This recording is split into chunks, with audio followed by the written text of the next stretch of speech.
Welcome everyone to Rue Valley. Today we are checking out this game, which is published by Owlcat Games, famous for a lot of other RPGs out there.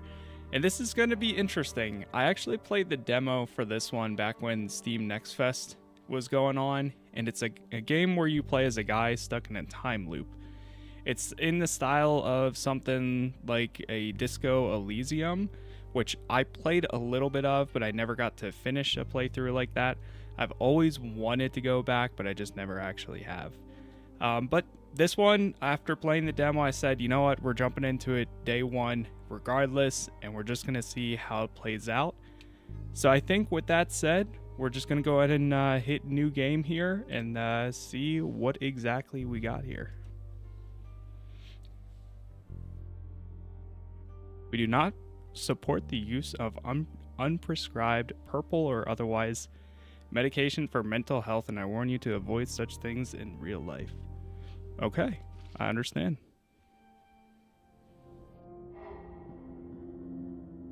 Define your character's personality. Okay, so this will be interesting because this is going to lock us out of certain choices that we make throughout the game, and I kind of forget how the demo handled it, but decisions, we can be impulsive, calculated, paranoid, indecisive, impatient, reckless. I think I'm gonna go with paranoid because that's calculated is a little too much. I think that's a little too little. You wouldn't really call yourself calculated, you just prefer to think before you act. You're somewhat calculated, but what's wrong with finding patterns and recognizing connections? Reckless, you don't care at all. Impulsive, you're extremely heedless and restless, and you probably won't be finished reading this sentence. Let's go with a little bit of paranoid, because that trait might be worth having. Oh, right, and you can switch the traits. I forgot about that. Yeah, we'll go with a little bit of paranoid. And then, let's see. We've got instinct. Social. We've got secretive, awkward, arrogant, or nosy. So on this side, let's see, all the way to the right. As an extremely extroverted person, you seek others and their attention at all costs. Only with them and through them is your existence meaningful. I think we're gonna probably go more introverted. Probably in the middle ground, the awkward. As only a somewhat introverted person, you can endure being in the company of others, but you can't perfectly hide how you really feel about it. And you could swap these traits. I think, what's this? You're quite introverted, but you still enjoy being in crowds sometimes. 2 could be considered a crowd, right?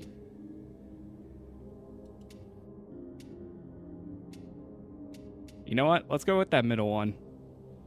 And instead of being secretive, we'll just have awkward. Okay. And then we have emotional, dramatic, guilt-driven, unkind, cynical. Let's see, what is dramatic? Oh, right, and we're running out of points here. So I could go all the way with being dramatic and guilt-ridden, or we can be mindful in the center. You're not that sensitive, but you're not afraid of embracing emotions, both your own and those of other people.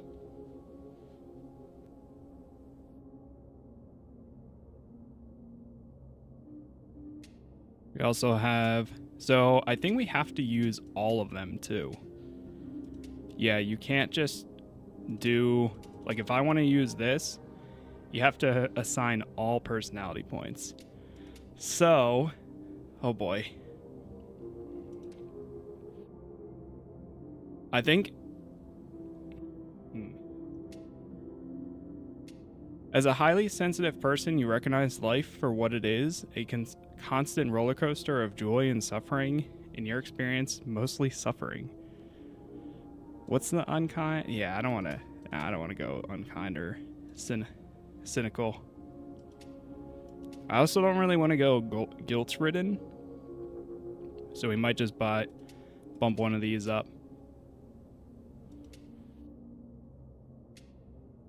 What's the difference between these two? So if we do this one, everything is right down the middle. We have paranoid, awkward, and dramatic. You know you're pretty calculated, you're often overthinking stuff and generally very cautious. Okay.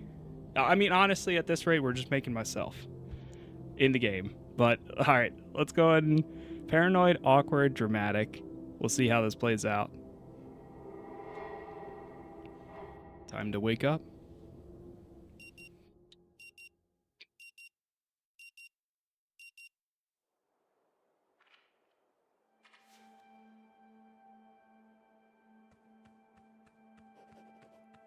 The sound of a century-old clock nudges you back to the present. The stale air perfectly complements the image of an old motel room. Still with me, Mr. Harrell? Traits. Your personality traits determine your dialogue options. Some options will be only available if you have a certain trait, while others might be blocked by the same trait. Remember, traits are neither good nor bad, and they are a crucial part of role-playing a character with a real personality. Just go ahead and nod. He smiles back. Mr. Harrow, I'm aware of a slight lack of motivation that you may be experiencing right now. Red ribbons on the character portrait show the status effect your character currently has. Status effects have a negative impact on your personality and dialogue options. So we have a total lack of motivation. I hear you, brother. It's not that you don't want to do all sorts of things. It's more like you lack the capacity to even initiate most of them. What is left of you is a creature driven by its basic needs and quirks. Limited interactions.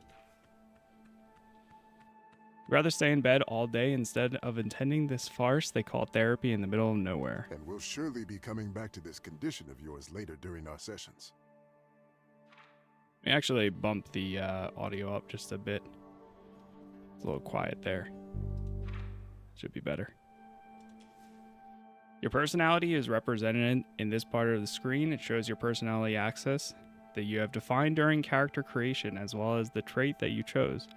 Select a trait to see what it is and what it does. Now, I just want you to acknowledge its existence and try to stay aware of it at all times, if possible. Oh, right. Wait, we might want to bump that down just a little bit. If anything, we might want to bump down the sound effects, because I remember there's a few parts that get pretty loud.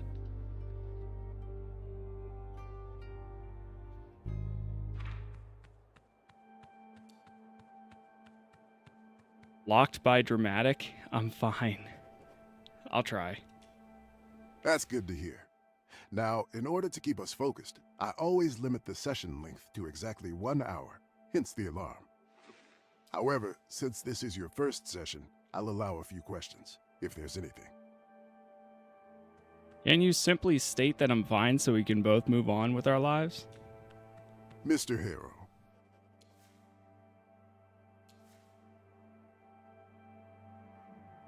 Oh, did I go too far?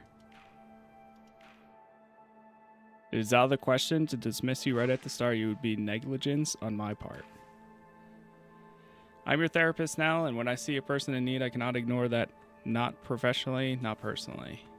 I've never let a client down, and I'm not about to start now. Any other questions? Is another session really necessary? I was hoping this would be a one-time thing. Mr. Harrow, your case is not to be underestimated. We need to assess the situation carefully. Your case? Not so long ago, somebody cared about what you do Oh, nobody cared about what you do. Yet now, suddenly your business is everyone's business. This first session is more for you to get acquainted with me and my methods. We have a long road ahead of us. Anything else? Why do we have to do this here in the middle of nowhere? It may be hard to understand the need for isolation at first, but my methods require complete divergence from the client's regular way of life, as well as temporary distancing from their social groups and circles. This place is ideal in that regard. However, it's understandable that you need a period of adaptation to both this idea and to your new surroundings. That's also why I haven't asked you to hand over your phone yet. But please don't be alarmed. We'll talk about everything in due time. Okay. He glances at the clock almost too fast for you to notice. All right then. That's it for today. Through the door, you hear that sound again. You should go and check in at the office. Your room is probably ready by now. Okay. So we get up and leave. Next to you is the source of the clangs you heard from inside, a young woman beating up an old vending machine. Give me my coffee, you jerk! Double click to run, show him. Okay, cool. You can also walk with WASD. Love that. Spit it out already! Let's see if we can talk to her. We have lack of motivation, so we might, yep. Blocked by total lack of motivation. Could she be here for therapy as well? Who knows, but unlike you, she definitely looks like she needs it.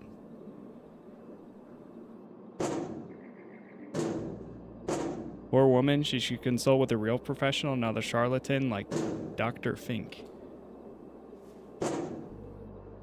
Maybe she just needs someone willing to listen to her. Why don't you say hello, see what could happen? We can't. Yeah, we don't have the motivation to do that right now. Come on, you thief! See if there's anything back here. Break you open if I have to.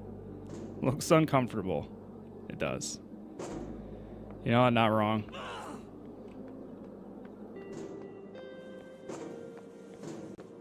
Anything back here?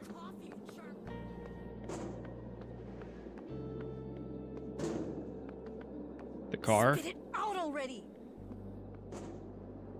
It's your car, sad and miserable just like you. Come on, you thief! Ice machine? The machine wheezes in Break suffering. you open if I have to. Room number 1 looks like there's nobody inside.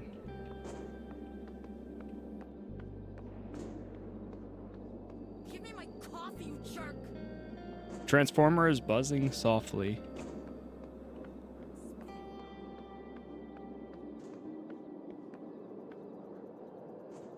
Looks uncomfortable. Okay. All right, let's go inside. And I know right now it seems like, okay, where could this possibly go? But within the first hour is where it really hooked me. By the end of that. Yes, Rue Valley Motel. Our Coral Destiny internet antenna is down. Try to get her attention. Failure. Social check. Yeah, we're too introverted. Oh boy. It's best to let her make the first move. She'll soon notice you on her own, end the phone call, and ask if she can help. That's what receptionists are supposed to do. Pretend to look at the leaflets laying on the desk and hope she will address you eventually. Actually me. And this is Rue Valley. You grab a leaflet and stare through it, mentally preparing for the imminent conversation. You either manage to look like you're really here for the leaflets, or she simply doesn't care. No, the repair tech already came yesterday. Said the internet will be up by noon today. After a dozen anxiety-filled seconds, you finally realize she's not about to just cut her call short just because you happen to show up. Awkward. Move away from the receptionist's desk and stop invading her personal space. Time in the game does not progress outside of dialogue. So in order to wait until certain events happen, you will need to find a way to kill time. Usually you can do that with the various items and interactions around you. For example, reading a book, scrolling through your phone, or just chilling in a cozy chair. Which is a pretty cool mechanic. So time doesn't... Oh. Is there anything back here? In order to continue time, you have to interact with other things. A lot of random boxes in all shapes and sizes. Some of them are labeled Ben. One says documentation. Huh. Alright, I don't see anything else. Of course it's urgent! Our guests don't have Wi-Fi, the credit card machines are dead, we can't access reservations. Check the Listen, desk again. I know what I'm talking about. Check out the leaflets. Picture of a huge rocket and a group of people in red jumpsuits cheering with bottles of water above it. The Coral Destiny logo. Let's take it with me. Items you pick up are presented here. While not in dialogue, you can select them and interact with them. Also, some items will show more information on their icon. For example, availability of internet connection on your phone or battery level. Oh, okay. So yeah, we have no internet, but we do have some battery. Blocked by awkward, blocked by awkward. Okay.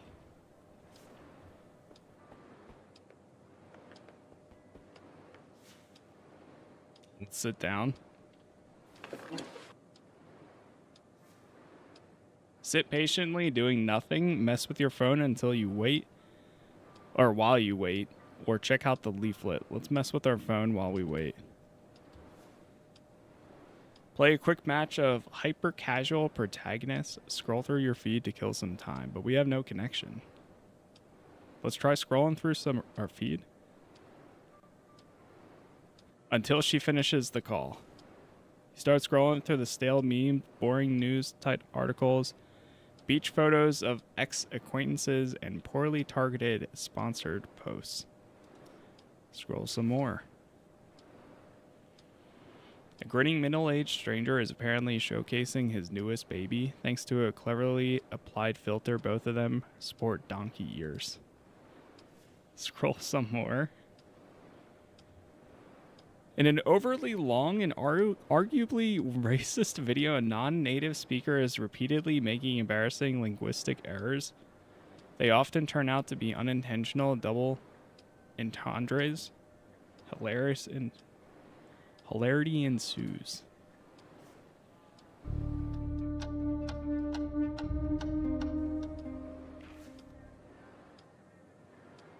After a while, you realize that neither the pictures nor the posts are loading correctly. Check the signal? Yeah. 1 bar, but you get the feeling that if it could, it would show half a bar. Seems like all these posts were from some time ago. Yeah, from some time ago, stashed needlessly in your phone's memory. Unless you hook up to some local Wi-Fi, you won't get much internet here. Mm-hmm. She's still on the phone. Let's check out the leaflet. Read the leaflet to kill some time. Until she finishes the call. You're not that interested in? It reminds you of times you forgot your phone while going to the bathroom and were forced to read blurbs from cleaning products and air fresheners. Oh, I remember that time. Oh, if I only had this masterpiece back then. Come on, that bug spray had a very funny comic book spiraling around the can. I can't even imagine what people had to go through before smartphones were invented. Huh. And how about before cleaning products and air fresheners? True. Read on. At Coral Destiny, we believe innovation should serve the everyday needs of the communities around us. That's why we proudly provide fresh, purified water completely free of charge to the residents of Rue Valley. Keep reading. Okay.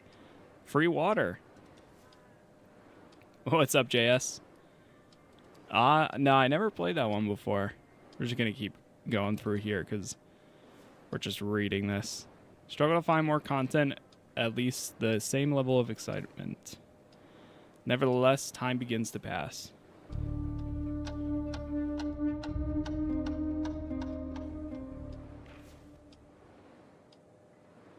The small leaflet can only keep you occupied for a short while.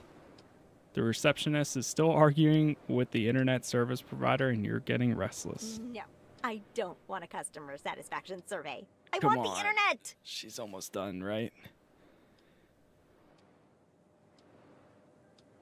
Alright, let's just sit patiently doing nothing. Until she finishes the call. The easiest thing, yet so hard. Try it anyways. Come on.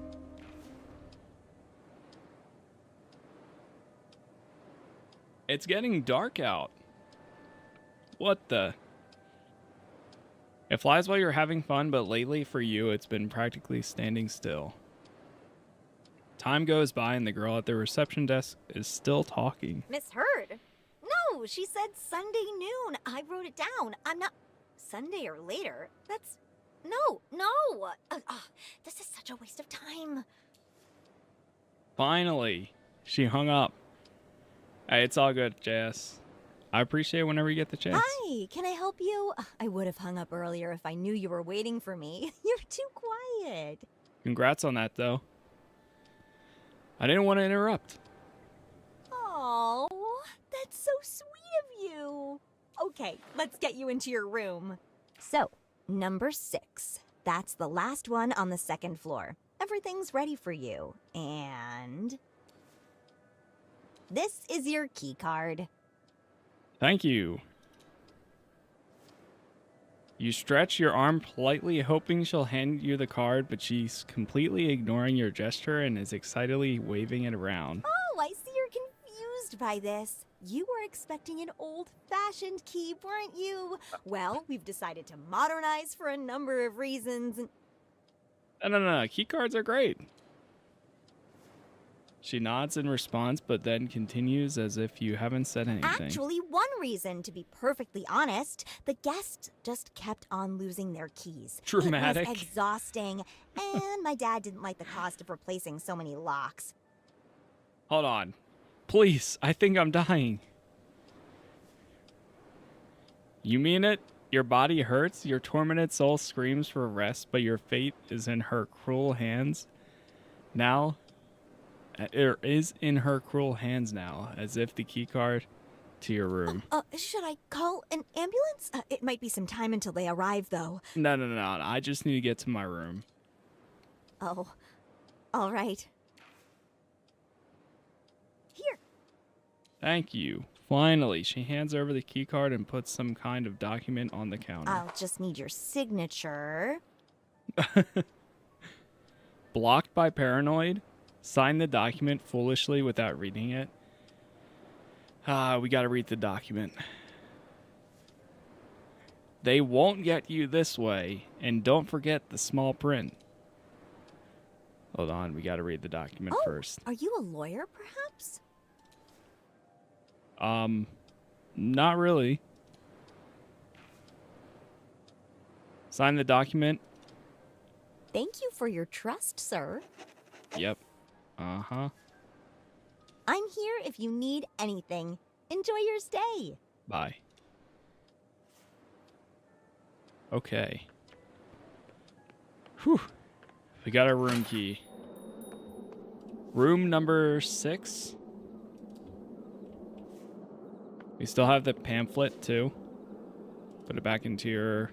or the leaflet. So if this is the same one... in the demo, it was upstairs. So let's go find out. There's 5. Just curious. Knock. No. We're not gonna knock. There's 6. Unlock the door with your key card. Enter the room. We're in. A nice cozy room. Hundreds of strangers have slept in this bed, leaving behind flakes of dead skin. Still, you can't wait to jump into the sheets and contribute to the collection. That's crazy.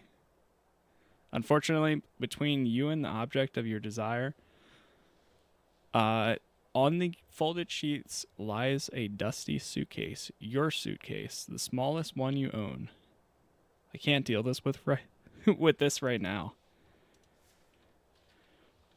It's such a chore, but the more you prolong it, the worse it will get. If you don't unpack now, it'll feel ever harder and more pointless to do it later. Step by step, a simple act of unpacking will become an insurmountable burden, and even thinking about it will make you feel weak and powerless. It's my destiny to repeat this vicious cycle of misery and regret. Put the suitcase away. Now, all right. Let's open the suitcase and just get it done.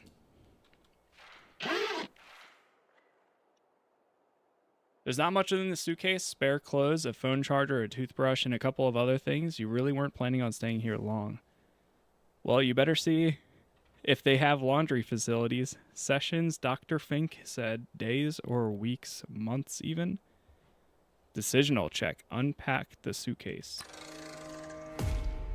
Hey, we got it. Okay. Success.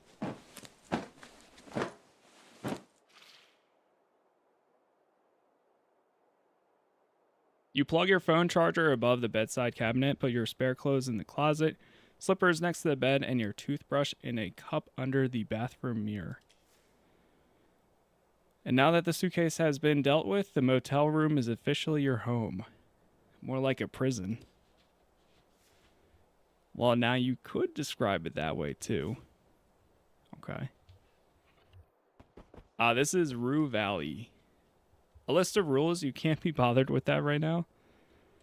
What else? Can we lay down? Despite the tight sheets and crisp-looking pillows, the bed reeks of dust and age. Crawl into the bed.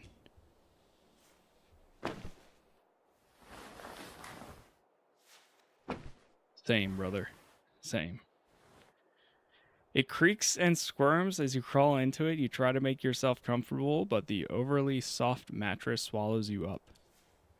As soon as your head touches the rough pillows, though, tiredness overwhelms you. Coming to this nowhere motel to attend therapy you don't need has drained you both physically and mentally. You are desperate to get some sleep, yet after weeks of wakeful nights, you know it won't come that easy.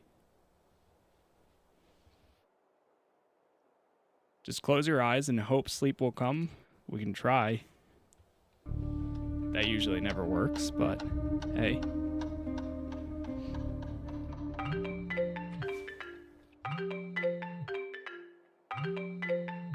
Check who's calling.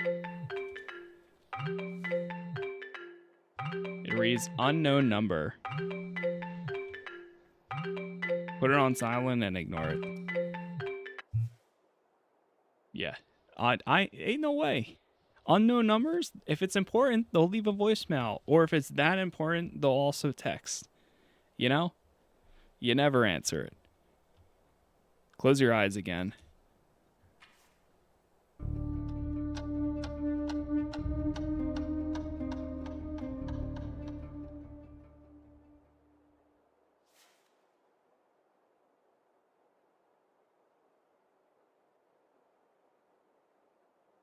Oh.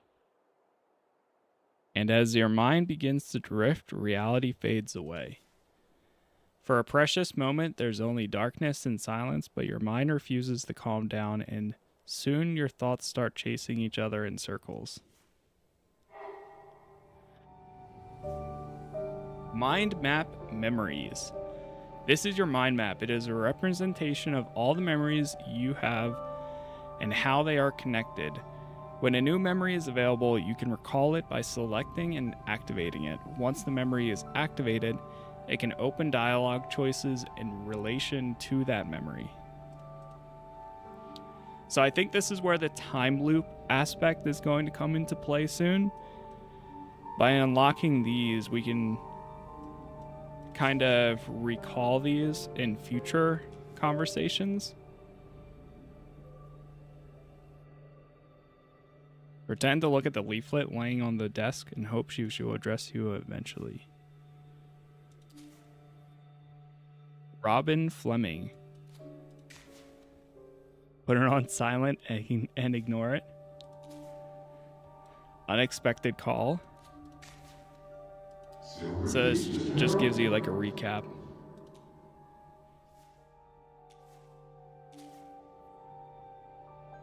You have survived the first session with your psychotherapist, Dr. Gideon Finnick. Despite your efforts to act normal, it seems he plans to keep you here for some time. And then this is the lady kicking the soda machine. That's everything. That's all of our memories so far. You find yourself staring at the smallest suitcase you own, perched on rumpled motel sheets. Everything is packed, clothes, phone charger. Yeah, this is when we were opening up the suitcase. You notice a toothless gap as if the suitcase forgot to fully exhale. Then the gap widens just a little and something shifts inside. The suitcase jerks. It's just a faulty latch. Let's go already. Lift the suitcase. Yeah, shut it tight first. But the suitcase feels too alive. With a loud hiss, the seam splits and a snake's head appears. Lidless eyes fixed on yours. Then more hisses follow and more snakes emerge, liquid as death and cold as oil. Their bodies twist into knots, ready to spill all over the sweaty sheets. He's in a nightmare. You slam the lid down, the latch snaps shut, silencing the hisses for now.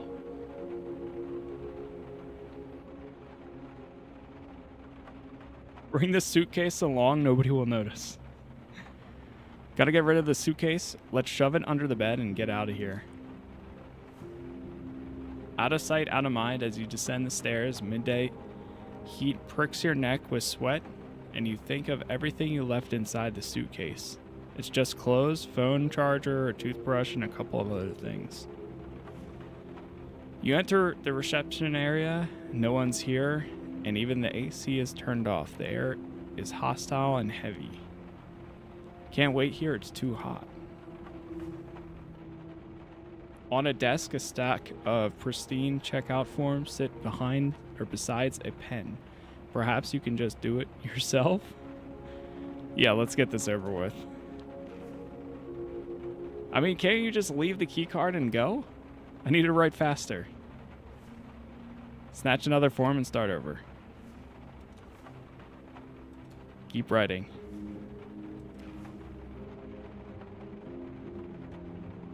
Get out already.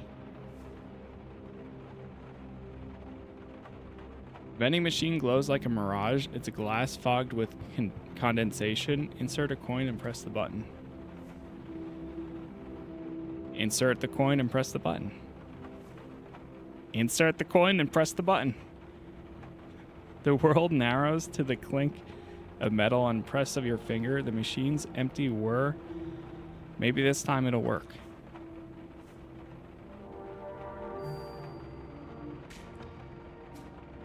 The checkout. You tried to leave this damn motel and all that therapy nonsense behind, but everything kept falling apart. Oh, we can hold to recall it. Not enough willpower. Don't worry, it wasn't even a real memory. But it is an embodiment of my feelings. Or like random neural activity in the brain. Synapses sparking from nothing. Well, what if it's important? Could be, but are you strong enough to remember it? Brave enough to confront it? Nope, not yet.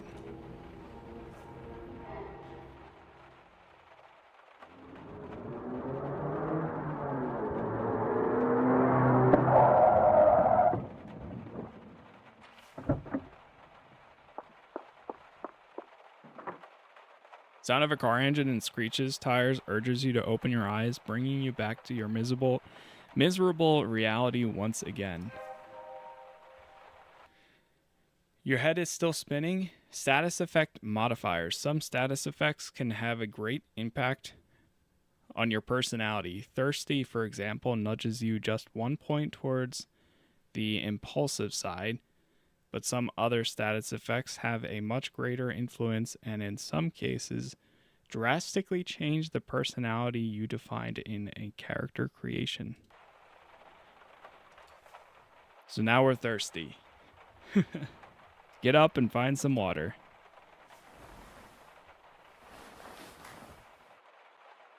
I mean, we read the pamphlet about the free water bottle.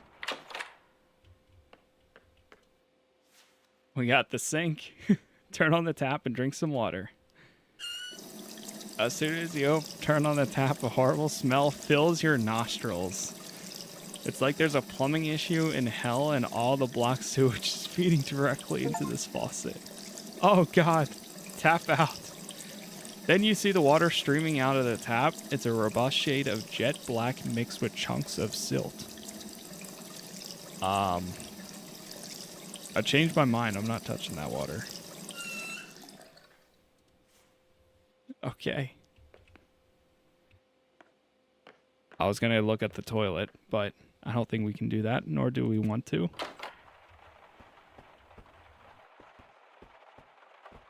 All right, let's go outside.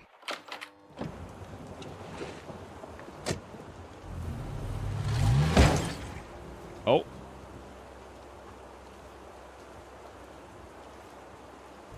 Come on, start, you piece of shit. You just backed up right into that. Judging by the careless driving you just witnessed, the man is either under the influence or another patient of Dr. Fink's. This maniac is about to kill somebody. Most likely himself. I'd rather not think about that right now. Let's go find something to drink. Well, there's water coming from the sky.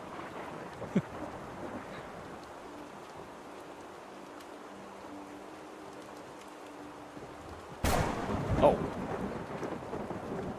You jump as if someone jabbed you in the stomach. For a split second, the whole world was exploding, but it was just a thunderclap, the loudest one you've ever witnessed. Does this motel even have a lightning rod installed? Next time it might hit me. But while you're already thinking about the next strike, your heart is still racing because of the last one. It's pumping, but there's nothing to use unwanted excess of adrenaline for. So it keeps lingering, eating you from the inside out while you stand alone and thirsty in the middle of the empty parking lot.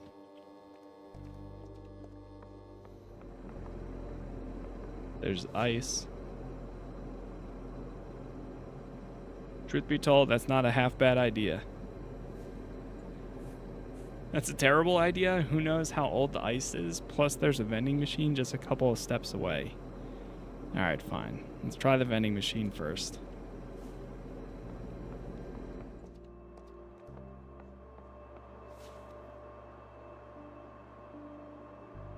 Newly installed, comically large red button.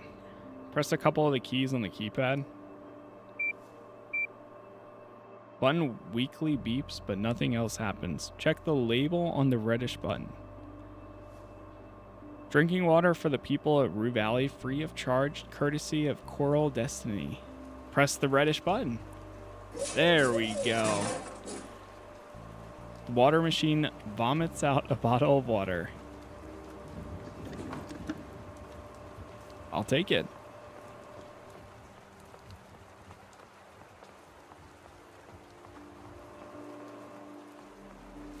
All right.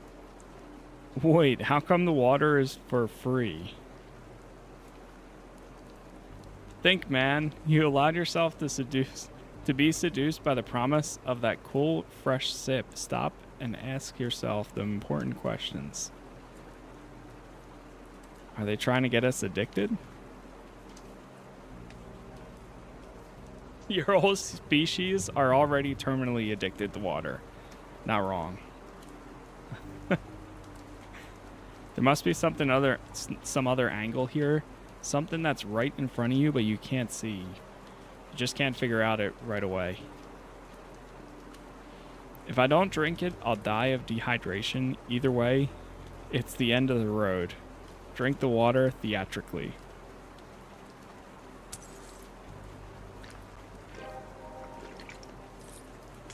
Nice. You open the bottle and start draining the water until you hold a shriveled plastic husk in your hand.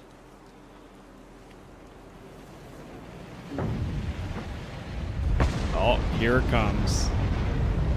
Suddenly the night sky turns blood red and you feel an infinite scream passing through everything. Unbearable anxiety washes over you. And there's no hiding here, man. Get away. But you can't run away from the whole sky on fire any better than you can from your own past. At least I don't have to face it.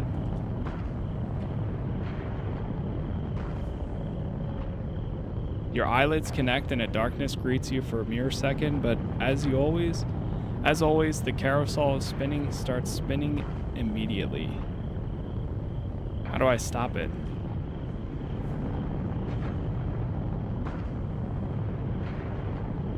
That's easy. Simply stop being you. What kind of answer is that?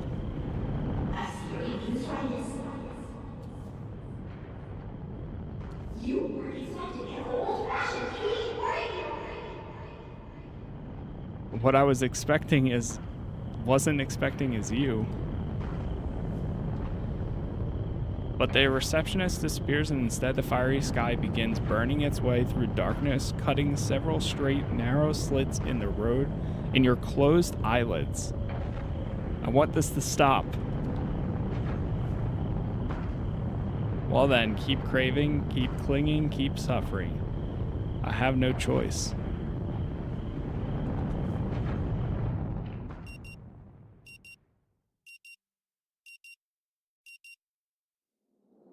$8 p.m.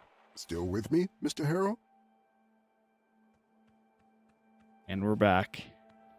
Stop the carousel and focus on something else. Surely there's something pleasant to think of instead of this bushy eyebrowed psychotherapist and this lame excuse for therapy. Think of something tasty. Mr. Harrow, can you hear me? Yeah, sorry. It's all right. I'm aware that you may be experiencing a slight lack of motivation right now, and will surely be coming back to this condition of yours. Lack of motivation, that's the least of your worries while your mind is filled with this crushing, overwhelming sense of impending... Wait, did you hear that? Muffled sound of metallic clanging from the outside diverts your frail attention. At all times, if possible.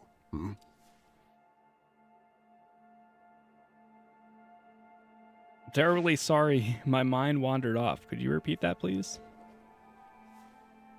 No worries, Mr. Harrow.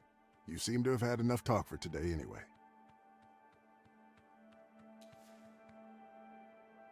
Mr. Harrow, you're shaking. Are you feeling unwell? Try and act like the stable, well-adjusted person that you are. Nope. Failed the emotional check. You open your mouth with the intention of convincing him that you're fine, but the stress is just too high to control. and it instantly overwhelms you. Cry your heart out.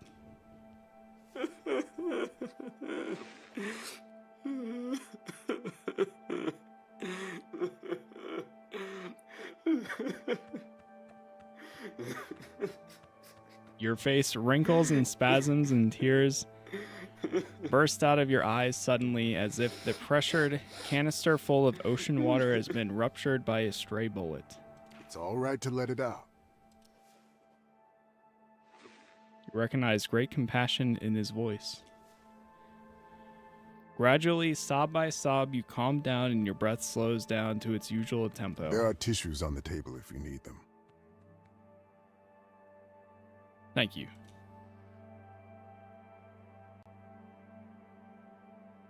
Feeling a little better? Good. May I ask, how is your sleep these days? I haven't slept in months. Is that so? Well then, if you happen to have trouble falling asleep tonight, Oh, revealing a single purple pill lying on his palm. Reach for the pill. remember, what I'm giving you is a mild, non-prescription herbal hypnotic drug. Nothing more.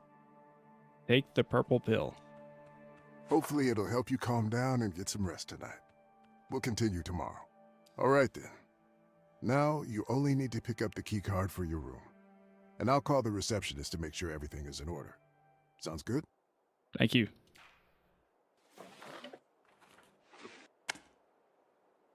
All right.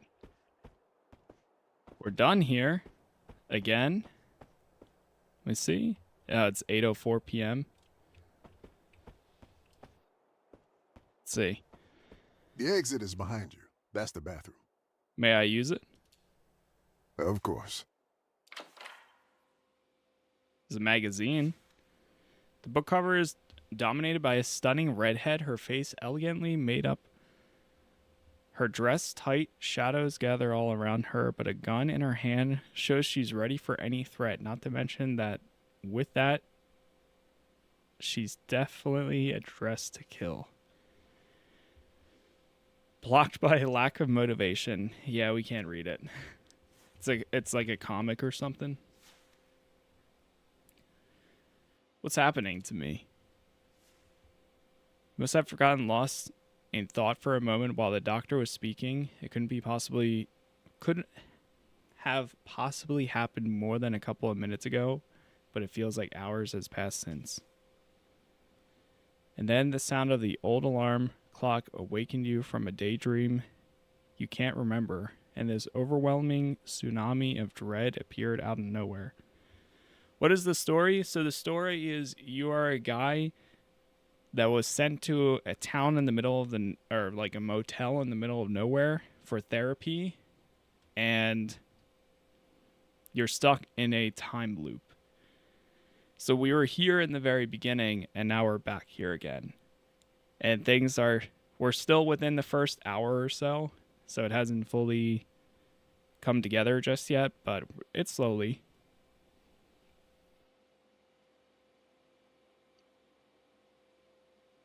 There's something fishy about this mirror.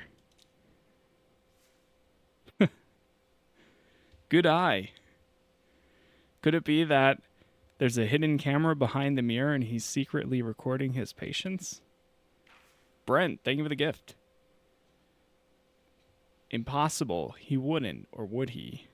Only one way to find out. Open the mirror cabinet.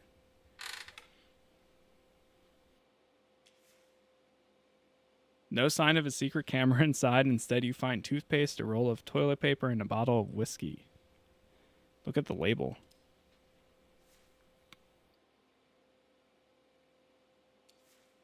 Which is a picture of the guy.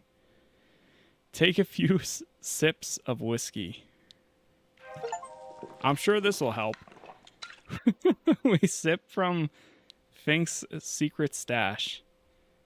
A strong, harsh-tasting liquid fills your mouth. After you swallow it, a dark, nutty, and salty flavor undertone begins emerging. Leave the bottle. Maybe we shouldn't have drank that. You know? maybe we shouldn't. Hey, what's up, Cam?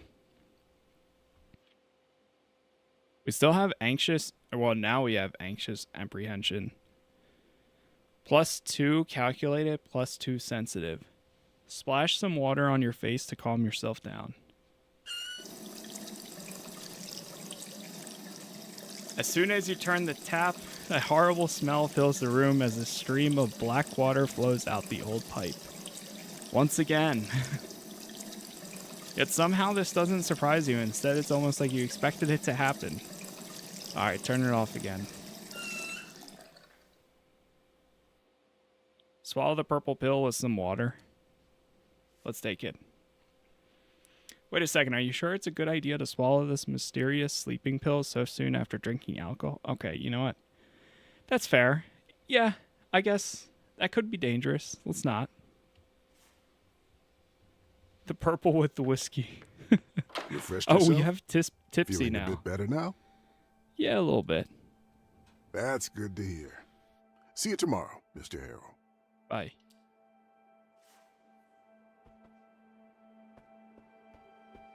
Spit it out already! Oh. Hello, ma'am. Come on, you thief! Just get away from her. We can't talk to her again. I'll break you open if I have to. Yeah, but again, this is Rue Valley.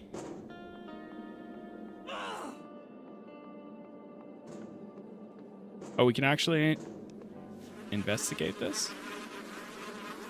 Plastic bottles, some empty, others half empty, a partially eaten breakfast, some old clothes, torn and faded, all covered in mixture of grease and spoiled orange soda. Oh, we better stay away. We gotta go check in.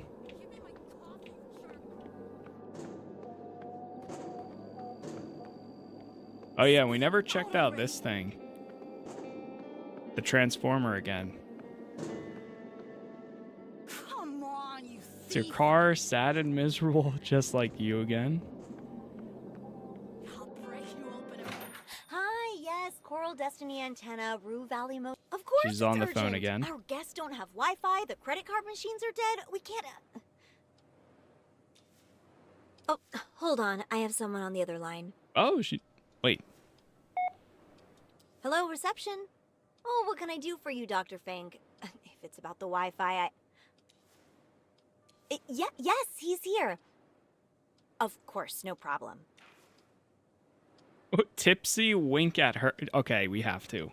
Go ahead and wink at her. She winks back at you, then smiles as she touches the button again. Hello? I'm very sorry. I will have to call you back later. Bye. All right, here we go. She ends the call and turns to you. Hello, Mr. Harrow. How are you? Are you ready to check in? Everything is in perfect order. Don't you worry a bit about anything. Thank you. You're welcome. Let's get you into your room. So, number 6. That's the last one on the second floor. Everything's ready for you. And this is your key card. Nod and wait for her to put it on the counter. Oh, I see you're confused No. by this. You were expecting an old-fashioned key, weren't you? No. Well, we decided to modernize for a number of reasons. Oh, you must be very tired. Perhaps I'll tell you about it some other time. It's a really interesting story. Yes, I'm exhausted. Here. I'll just need your signature. So we can read the document again or draw a stick figure instead. Let's do it. All right. Thank you. She barely manages not to laugh, apparently not realizing that you've just evaded whichever legal trap they wanted to put you in. I'm here if you need anything. Enjoy your stay. Thanks.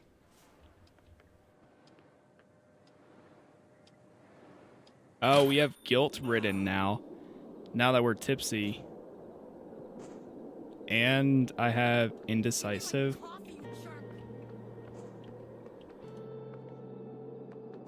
All right, let's go back upstairs into the room. By the way, chat, thank you all for the likes so far. We're going to be checking this out over the next, I don't know how long, a day or two or more, depending on how long it ends up actually being. But I'm not sure. Unlock the door and enter. Back in our room again. Why am I afraid of unpacking? Perhaps you're scared of what you might find inside. What could be inside? You. But I'm right here. Perhaps I could relax a bit in the armchair instead.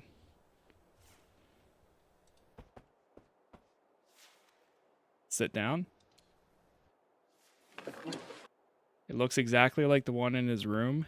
As soon as your buttocks touches the frayed armchair seat, tiredness overwhelms you. Coming to this nowhere motel to attend therapy you don't need has drained you both physically and mentally. Let's stare at the suitcase. It's full of my stuff. But it isn't. Close your eyes and hope sleep will come.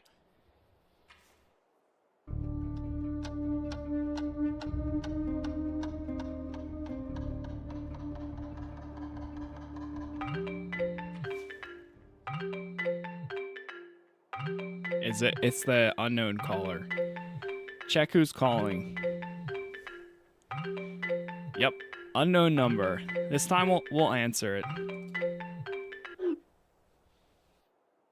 sir. Am I speaking with Eugene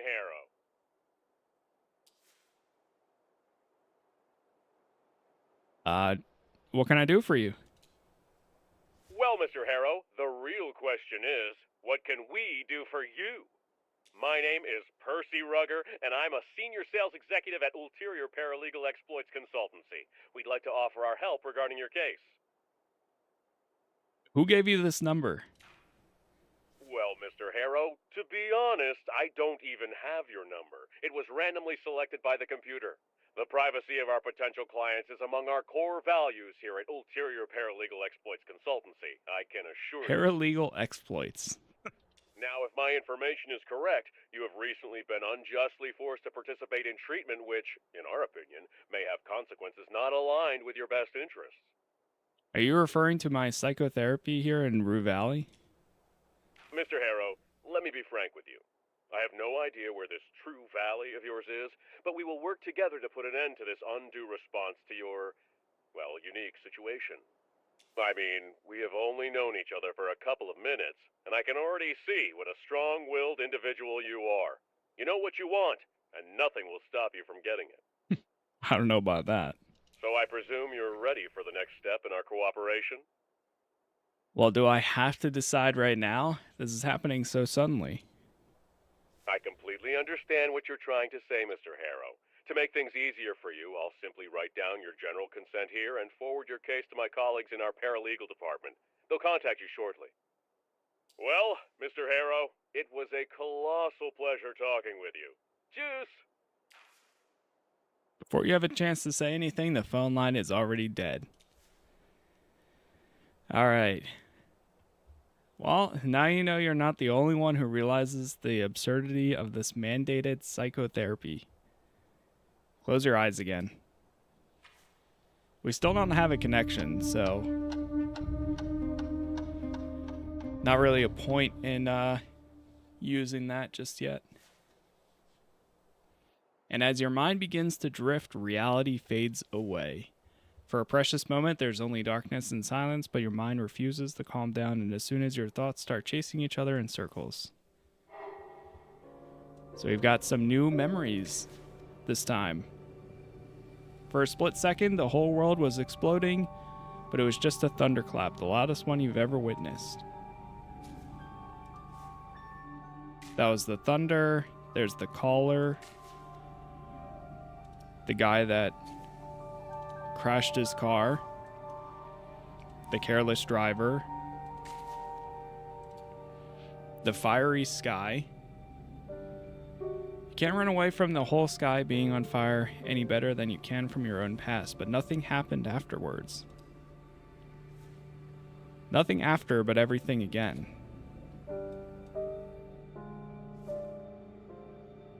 The meaning of what you just experienced is still hard to grasp.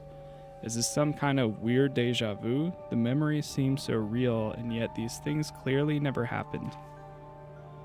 Have you actually gone completely mad and they were right to send you to Dr. Fink? But what if the careless driver really does show up? And what if the lightning actually strikes the motel and the night sky turns red? Intentions. The combinations of several specific memories can create an idea. And with enough inspiration or willpower points, you can turn that idea into an intention. Intention answer opens new dialogue options that can lead you through the journey of completing that intention. Keep in mind that not all that you intend can be successfully achieved. Okay. Memory or fantasy? Hold to commit. Still don't have enough willpower. You want to get up and find if these strange memories will play out in reality or if it is all just a fever dream of a lunatic. Yeah, you can't. It's all too much. All you really want to do is forget you ever even had these weird visions. Forget about being here. Stay in the armchair forever.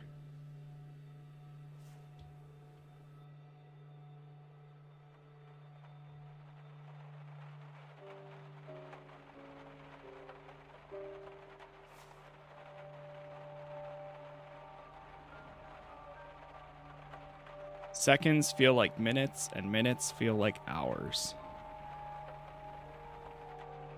Close your eyes again. As soon as you close your eyes, the images return again, chasing one after another. So we're stuck in the armchair, because now he can't sleep. Oh wait, we have the pill though. Mess with your phone? Let's play a quick match of hyper-casual protagonists while you wait for sleep to come. Playing the game feels right now. For some reason, it feels unsettling. This was supposed to be relaxing. Alright, close your eyes again.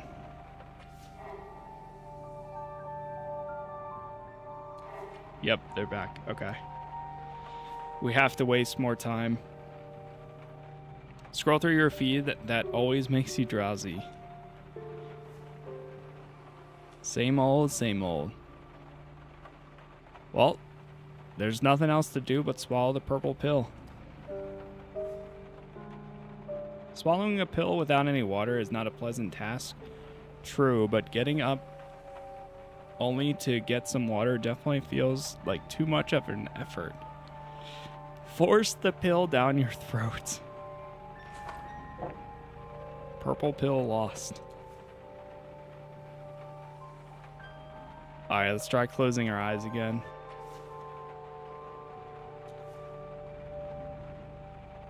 Oh, there we go.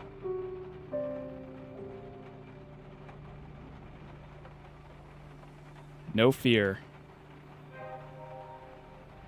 Oh, status lost. Anxious apprehension. There we go. Was it the purple pill? Or was it the numb night? It doesn't matter. Nothing matters. Embrace the sweet relief.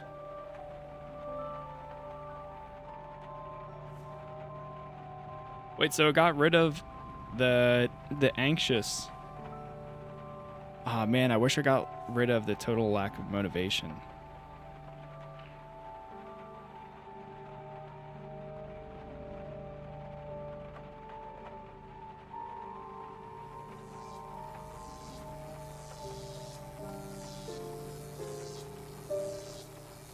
A tiny spark of light seems to have taken root deep inside of you.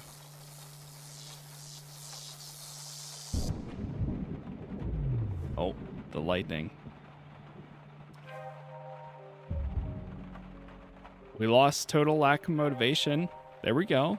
Inspiration gained 1. Inspirations. You can use these inspiration points in the mind map to intentions. To get inspired, you need to explore and experience something new. No matter how insignificant it seems, But unlike real willpower, inspiration is a fickle thing. Once spent, it is gone for good.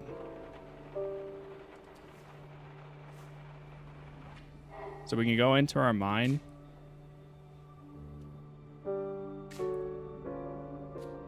Let's try to commit this then. Intention acquired. You have to find out if the careless driver showed up again. You must know if the sky will really be set ablaze. You need to see if everything will happen again, and if it does, you need to remember. Get up. Active intentions. Here you can see your active intentions. Select them to see more details about how to complete them. Choosing an intention will open the mind map with an intention in focus. So we have to investigate the strange occurrences.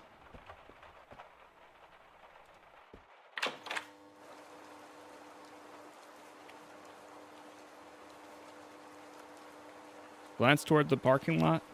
Let's see if the guy's here. And there's so much reading. I'm gonna have to get a drink in a second here. As you stare to the reflections, that's why some parts I'm not, because my throat's already going dry.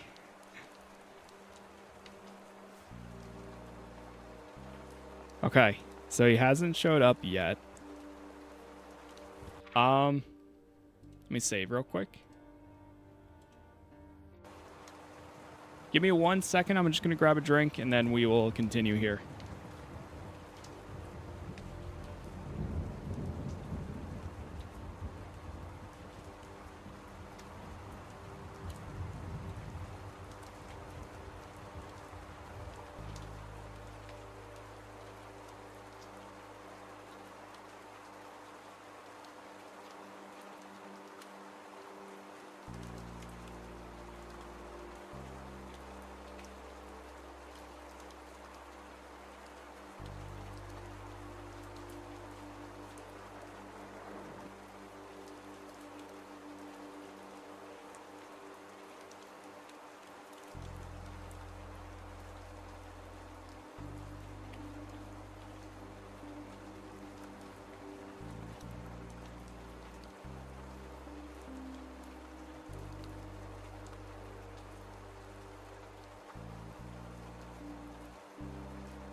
Okay, I'm back.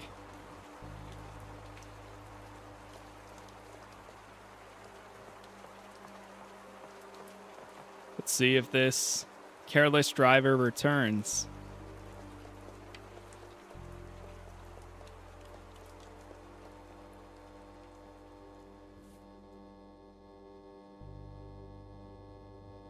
Is the lightning about to strike? Nope.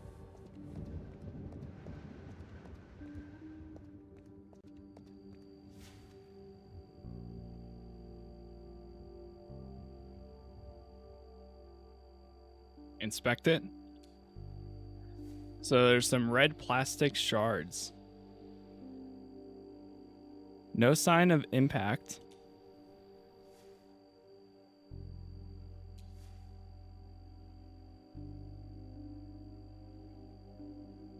Inspect the largest shard. It's part of a broken taillight. This means he's been here already. There's no other option. Is this all a hoax? Am I being set up?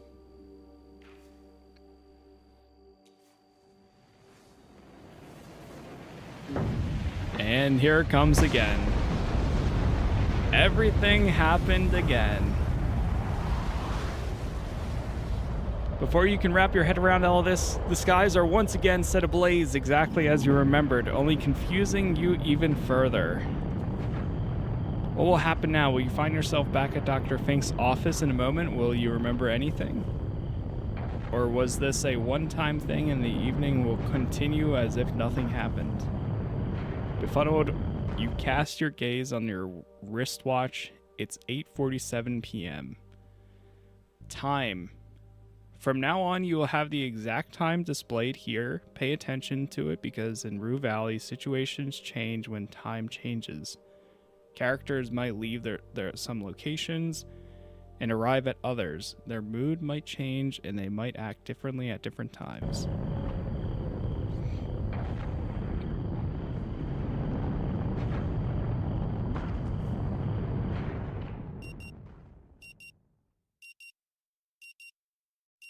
(8 p.m.) And we're back. Still with me, Mr. Harrow?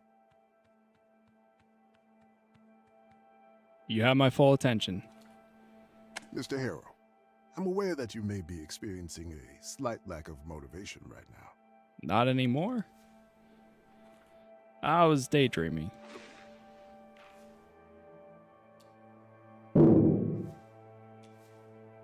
There's the lady outside.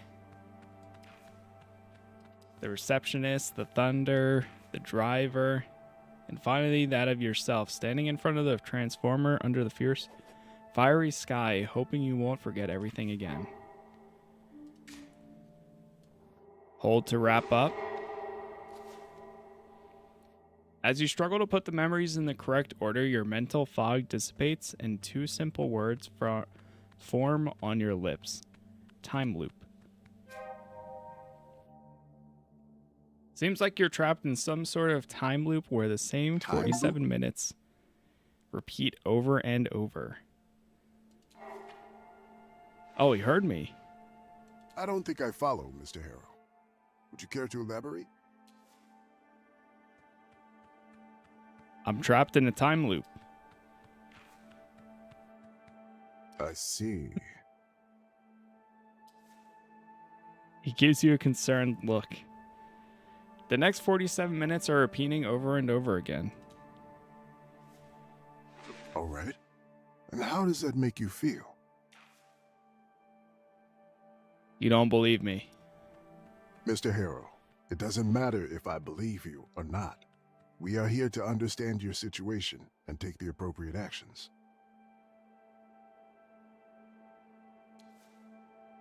You think I'm crazy? Yes. Of course not. I'm just keeping notes so we can be on track in our next sessions. For which I think you could use a good night's rest. You should go and check in at the office. Your room is probably ready by now. Okay. 8:03 p.m. Hold on, before I go, The exit is behind you. That's the bathroom. can I use it? Of course. Oh, this time we can take the magazine. Read the blurb on the back cover. Liliana Miller is a decorated veteran detective of Gray City PD when several prostitutes are found dead and horribly mutilated in the poor areas of the city. Lillian volunteers to go undercover to hunt. The hunt for the serial killer will send her into a spiral of fever, romance, mystery, and self-discovery. Open a random page, read a sentence or two, and try not to spoil yourself.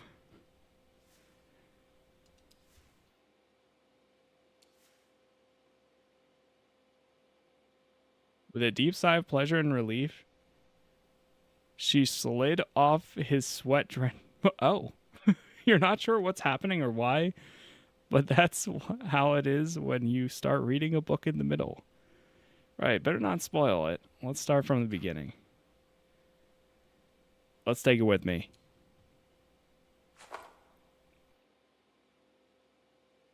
Now let's find a calm and comfortable place to read this gem. Can't wait.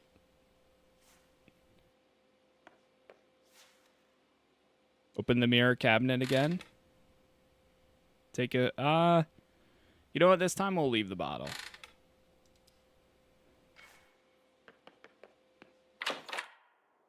Oh, that passed a minute. Can I talk to her this time?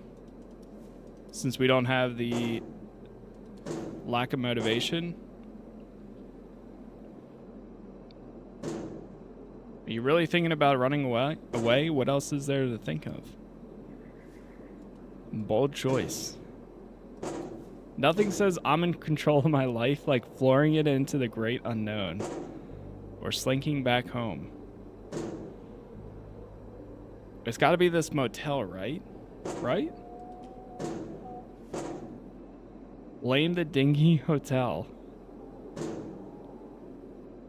I mean, places like these are always cursed or something. Yeah. Maybe, though, perhaps it's not the motel or even the time loop that's really holding you back, but your knack for running in circles. I just want to go home. Ah, yes, home where the heart is, right? Hollow, cold, closed off, and abandoned. Are you sure? New idea. Coffee, you jerk. Drive back home. You know what? Let's give it a shot.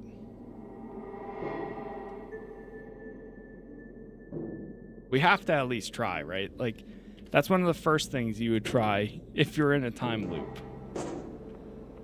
I'll talk to her first, and then we'll drive. What happened to your... Gone for good? Gone for good. Lethargy? Nope. Not too anxious right now. Once I try to get a...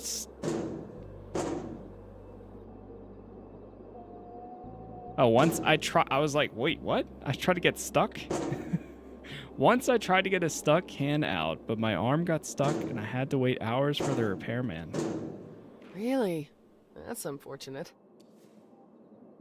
Excuse me, but I'll try getting my coffee.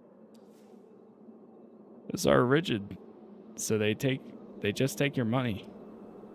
Yeah?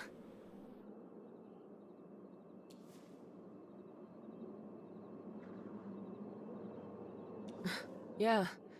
The whole game is rigged, right? Work, you piece of crap.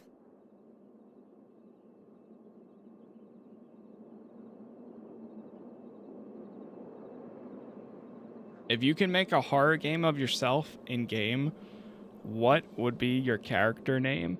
Casas Slays. Instead of plays, it would be slays. There you go.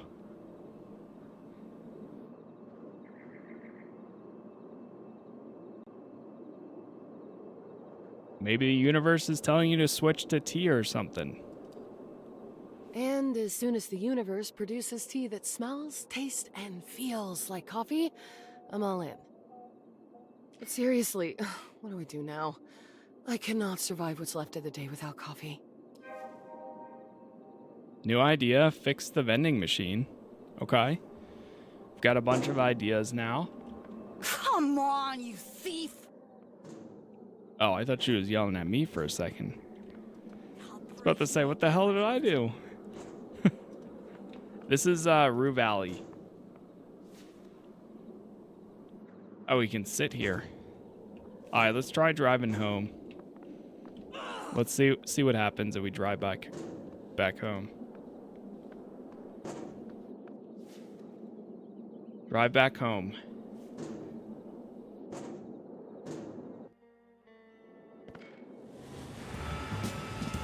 8:14.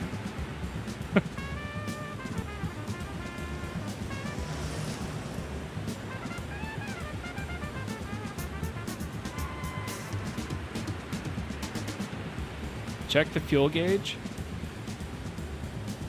Half empty. Ooh. Open the window. Turn on the radio. Gaze into the distance. The more you look, the more you see it. Just drive.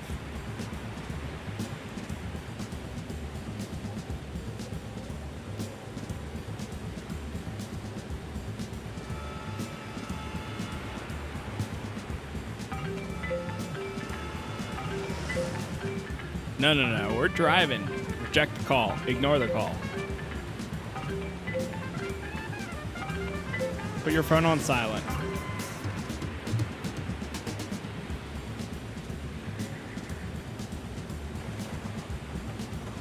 $8:37. We got 10 minutes. Oh. Oh no. The careless driver.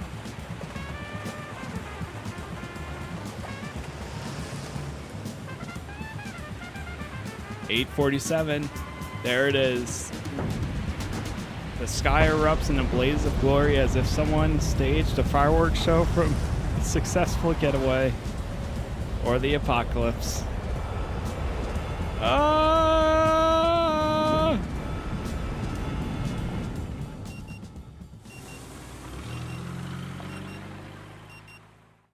Okay, well, we had to try driving. We knew it was going to work.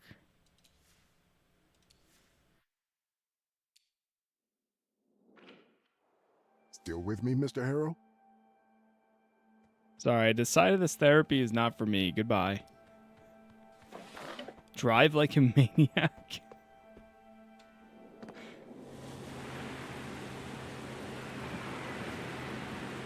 Car leaps forward like a frantic old... Okay, it's soaring. It's 8:05.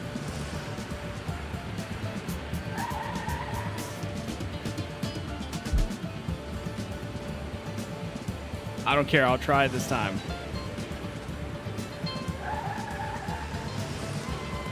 Step on it.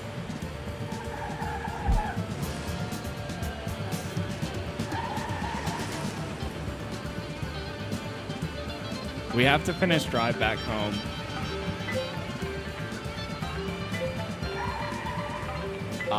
Toss it out the window. We lost our phone. Press the pedal as far as it goes.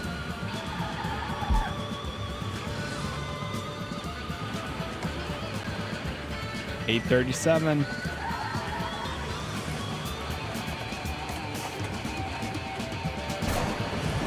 There's the lightning strike. I just want to go home.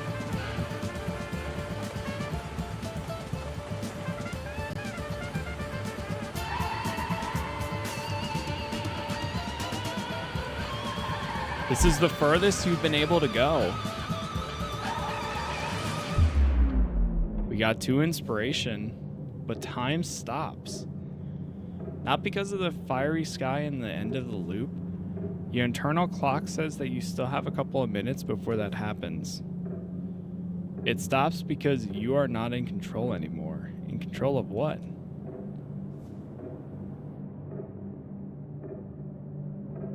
Take a guess. My future? Considering the situation. But what's certain is that you're not in control of this car anymore. Powered by inertia and slippery asphalt, the vehicle acts on its own, swerving and sliding with this astonishing choreography. Quickly but carefully, do something to avoid the disaster. Oh no. Oh no. Oh no. Decisional check failed.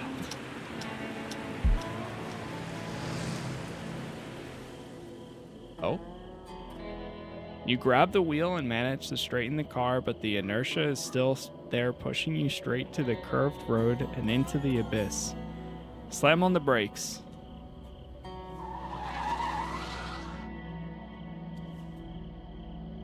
The car skids, but it stops just before the cliff. 8:47. The night sky fires up in the distance. You can't escape.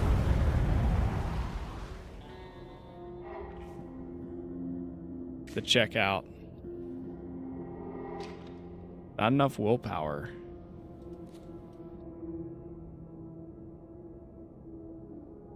Really? What, you need all of those? 6 of them? Hold to wake up.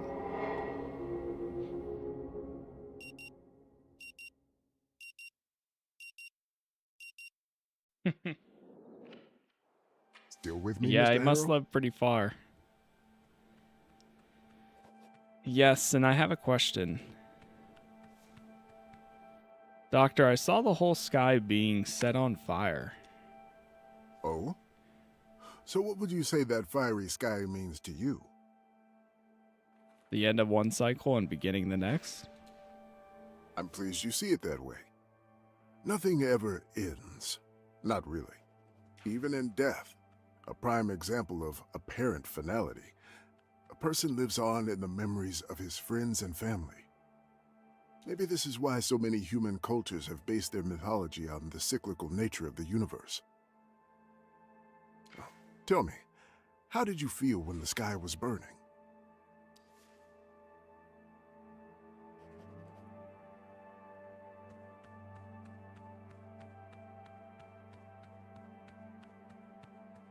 Anxious because I don't know what to expect. Understandable. It's not easy to define such a world-changing event. And without that, you don't have anything to base your expectations on other than pure speculation. Often, how we're feeling about something is far more important than what's happening. I urge you to think some more about this, and we shall discuss it next time. Any other questions? No, that's all. All right then. That's it for today. You should go and check in at the office. Your room is probably ready by now. Okay.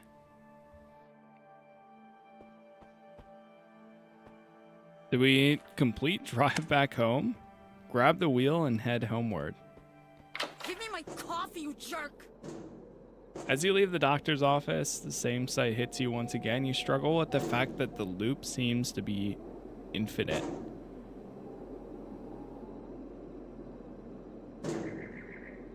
It's no use, I give up. Sometimes it's the only thing you can do. Drive back home. Realize there's no outrunning the loop. It's always 1 mile ahead. Okay. Come on, you thief. So we can complete this one. Intention failed. It seems like for the time being, Rue Valley is your new home. But we can try fixing the vending machine.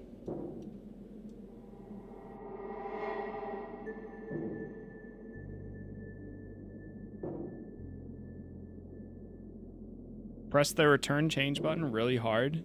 You'll figure it out. I'll break you open if I have to. Let me see if we can fix it.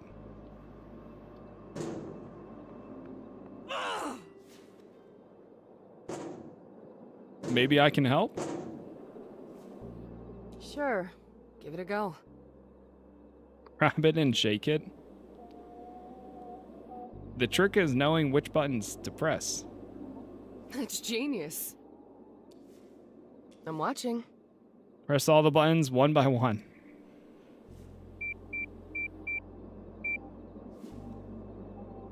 The machine refuses to react to your Yeah, commands. I tried that before. Okay. Grab the power cable coming from the back of the machine. Try that. Turn it off and back on. Push the machine a little to make more space. Unplug the cable with one hand while holding the socket with the other.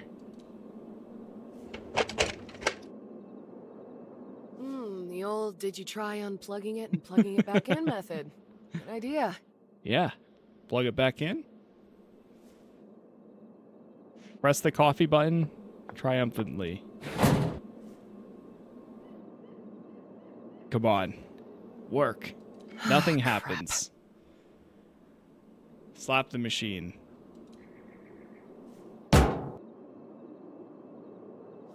Nothing. Oh my god, are you okay? Did you hurt your hand? No, I think it's just pain. Yeah, that's good. Just keep cool and breathe. You know what they say. Pain is temporary. But seriously, please don't do that again. Intention updated. Insert another coin.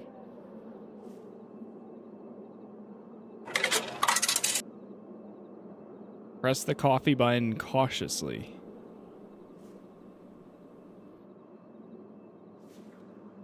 Damn. Grab and shake it.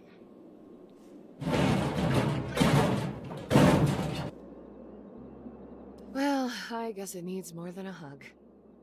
Swirl it clockwise. How about counterclockwise? Nothing. Oh, I think you made it angry. Uh-oh. I don't Oh. think that was coffee. Something just went into the trash. Whisper to the machine. You reflect our energy and behavior, and I am ready to make coffee with you.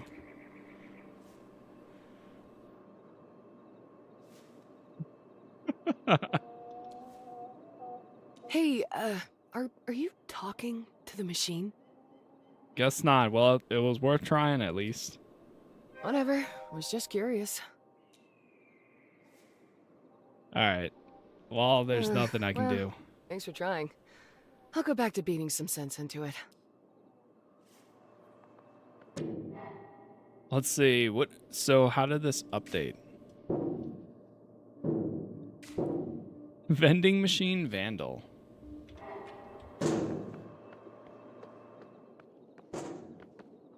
It spits something out into like the trash. Spit it out already. Nothing over there. Can we go into any of these rooms? Looks like there's nobody inside. I'll break you open if I have Wait, what about this? It's called like a sleeping serpent.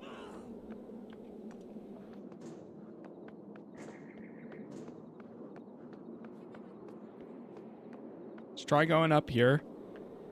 And before we go into, or well, go get our key, let's knock on 5. Oh, stocky man in his 50s opens the door. Sorry, wrong door.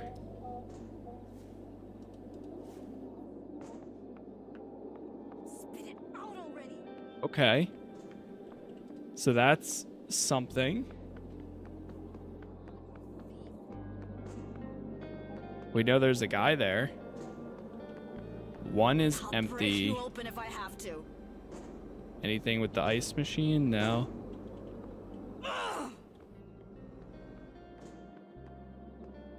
Can we ask the clock's office? Gonna be up by noon today, but it's 8 p.m. now.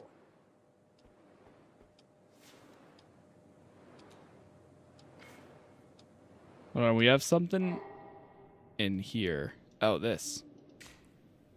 The stocky man. He's staying in room 5.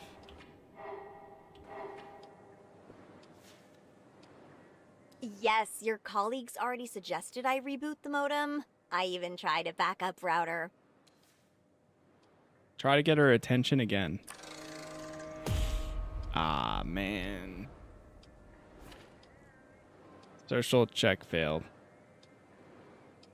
Lean on the reception desk to get her into her line of sight. Uh-huh. Darn. Mm-hmm. Anything else in here? Nope. Physical antenna. Yes. On the roof. Oh, right. There's the... Yes, the roof. Shoots. There's What do you mean it's the settled? magazine back in the guy's office. Can I go back in at all? Oh, wait. She's gone.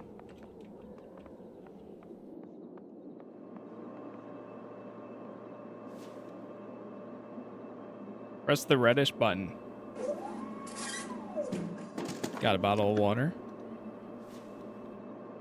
Try to fix the machine. Nothing. Just purchased this. Reminds me of Disco Elysium. Same here. Although I've always wanted to go back and play Disco Elysium. Because I remember when that initially came out, there was no narrative voice acting. But then they added it down. I wish this game had some sort of narrative voice acting instead, because it's a lot of reading. Try the knob. It's locked. Okay. What about this guy? Knock. Sorry, wrong door.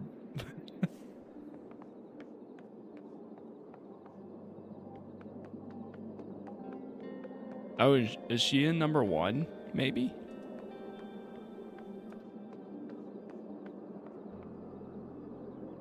Nope, nobody is inside.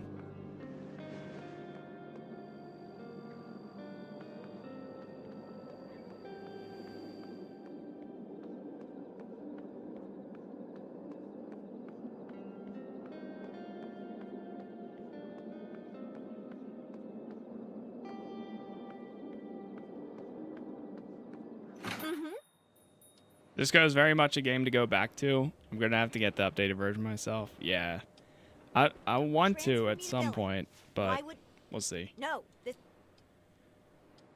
All right, let's sit down in the chair. So you're trapped in an ever-repeating 47 minutes. There must be a way to stop it. There has to be an explanation.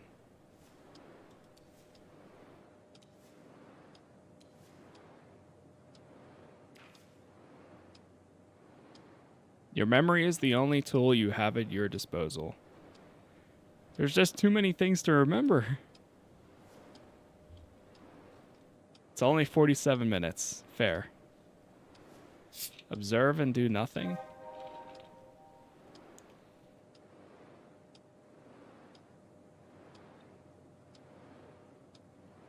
Okay, so we have a new intention. Stand up.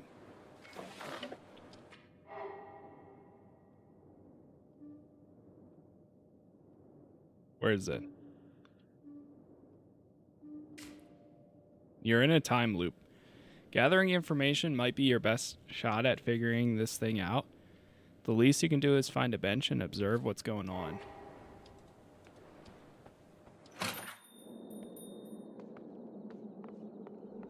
Let's do that. There's a bench over here. Instead of checking into our room, let's just sit down. And just watch. Wait until something interesting happens. Perfect.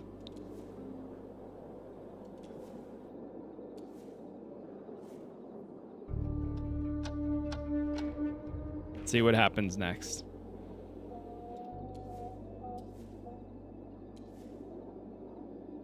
Oh, the room 5.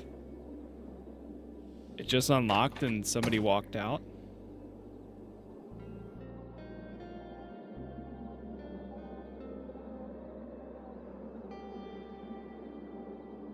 There he goes. He entered the reception area. All right, let's go see.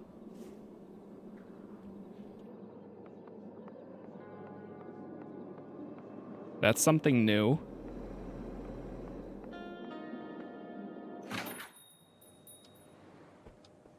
I'm gonna talk to him. He's talking with the receptionist. Robin, the Wi-Fi is not working in my room. I'm really sorry. The whole motel's been without internet since Friday. Since Friday? You've had no internet all weekend? I know. The internet antenna just stopped working all of a sudden. All right, no time to lose. Let me take a look at that antenna. Oh, no need for that. A repair technician already came yesterday and fixed it. She said the internet should be back up today around noon. But the day's already over. I know. I just got off a call with customer support. And? Well, the first operator said this issue falls under another department and he could connect me to them, but since it's Sunday, probably no one will pick up. But Yep. since that's the only way, they put me on hold with that awful elevator music, and then... Can we cut to the conclusion, please? I was just about to tell you! They said the case is still being processed, and I supposedly misheard the technician who must have said tomorrow or later. So, no telling when it'll be back up. That's right. Sorry.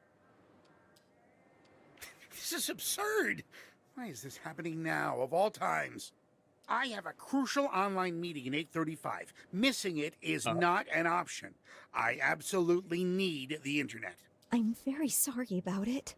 After all these years, I finally got a shot at restoring the Rue River Aquifer, and now I'll miss my only chance. That's possible? I thought our Blackwater situation was one of those unsolvable problems. No. Oh. We've had a process developed for 5 years already. Ever since then, the only thing missing is funding. And now that I've finally gotten the chance to pitch it to someone with both the resources and the interest to back it, everything's falling apart because of the broken internet antenna. That's my luck. I tripped at the finish line and lost the race at the last second. No, come on! The race isn't over! We are not going to lose! I won't allow it! You won't? Of course not! If the future of my hometown hinges on this meeting, I won't let your defeatist attitude drag us down. The motel may be offline, but there's internet at the Belt. Keep listening. The what? The new bar my mother opened. It's a 5-minute drive to the north. Although right now there's a roadblock on the way. But I don't even have a car. Oh, right. Well, the good news is the roadblock won't be a problem then. And the bad news? You'll have to ride a bicycle there. And it looks like a storm is coming. You'll need a personalized card to use the bike. Here, take my card. Oh, thank you. How do I use it? Okay, we're getting a lot of info. Just lean the card against the marked surface on the steering wheel and wait for the green light and buzzing sound. Oh, wait, take these noise-canceling headphones too. My mother is not in the best mood today, so it might get loud at the bar and can't have you getting distracted during the meeting. Thank you. Let's hope I'll make it there in time. And their internet is working. Don't worry. Drive carefully, and good luck. Check who's calling. Oh yeah, it's 8:15, so it's that guy. Well, you know what? I'll answer this time. Hello, sir. Am I speaking with Eugene Harrow? Yep. That's me. Well, Mr. Harrow, I am so pleased to have finally reached you. My name is Percy Rugger, and I'm a senior sales executive at Ulterior Paralegal Exploits Consultancy. We'd like to offer our help regarding your case. That sounds great. But I have a question first, if I may. But of course, Mr. Harrow, I'm here to answer any questions you might have. At your service, as they say. Have you experienced the sky catching on fire? The firmament is in flames? Are there any winged women in golden armor? Or a monstrous wolf devouring the sun? Or bearded giants duking it out with hammers? Ring any bells? No idea what you're talking about. I saw a fantastic opera recently about the end of the world, and your question inspired me. So, can we move on to the primary reason for my call, Mr. Harrow? If my information is correct, you have recently been unjustly forced to participate in a treatment which, in our opinion, may have consequences not aligned with your best interests. Are you referring to my psychotherapy here in Rue Valley? Mr. me be frank with you. I have no idea where this true valley of yours is, but we will work together to put an end to this undue response to your... Yeah, well, that's the unique same as last situation. time. I mean, we have only known each other for a couple of minutes, and I can already see what a strong-willed individual you are. You know what you want, and nothing will stop you from getting it. So I presume you're ready for the next step in our cooperation? All right. Now that's what I like to hear. Eugene, Mr. Harrow, you truly are a man of action. I'll write down your general consent here and forward your case to my colleagues in our paralegal department. They'll contact you shortly.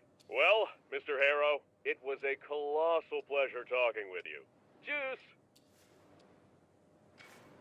All right, and it's dead. Let's see, what does she say? Check in now, Mr. Harrow?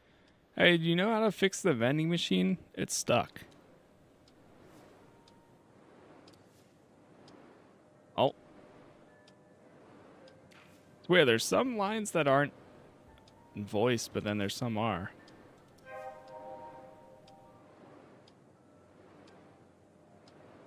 Press return change button, but really press it all the way until you hear the plastic crack, then simultaneously press the coffee button, then the more sugar button 3 times. Thanks. I'll raise a cup of coffee to your health.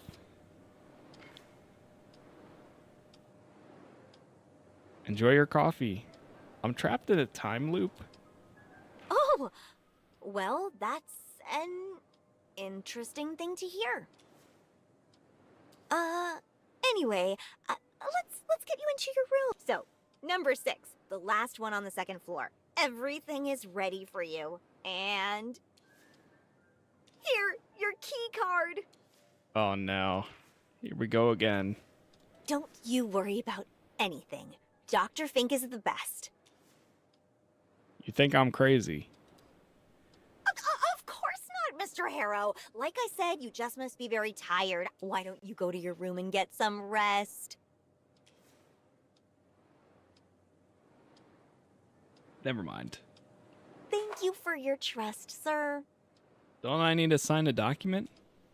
Oh, you can do it some other time. Don't you worry about anything.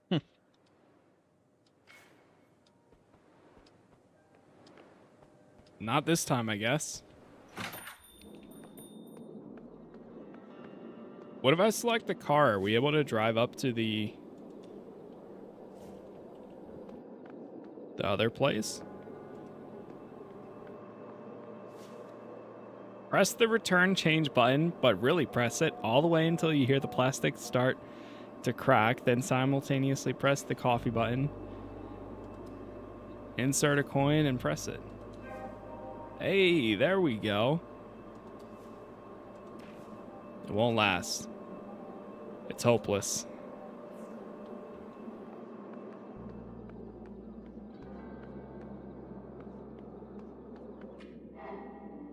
What else did we get? You saw him at the reception area talking with Robin. Hold to wrap up. Well, now I can do that for her in the future.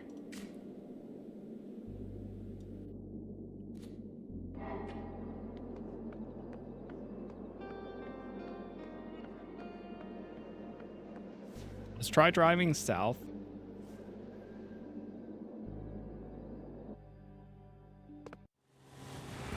I'm assuming last time we were driving north.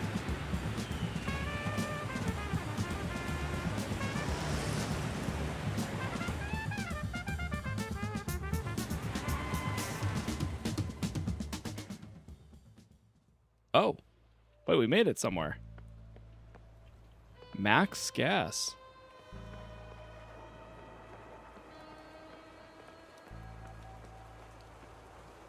Whoa. The heck?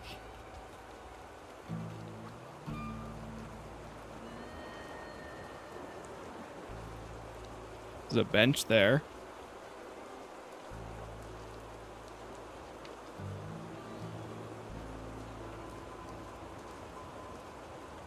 These are some very expensive wheels.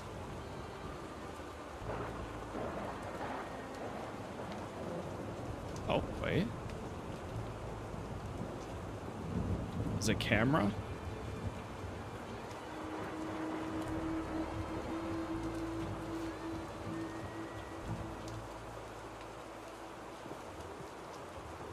It's a reality show. You mean I'm being filmed for some rich people's amusement? Reality show. New idea.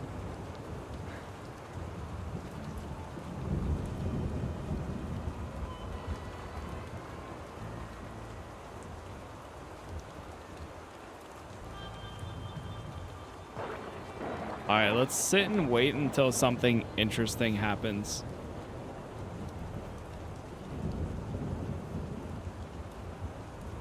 See what happens now.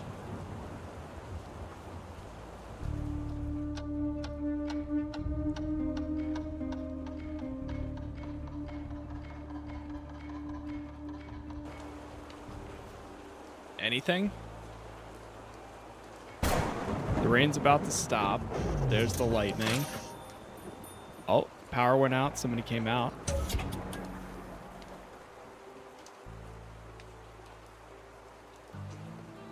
Oh, wait. The vending machine vandal.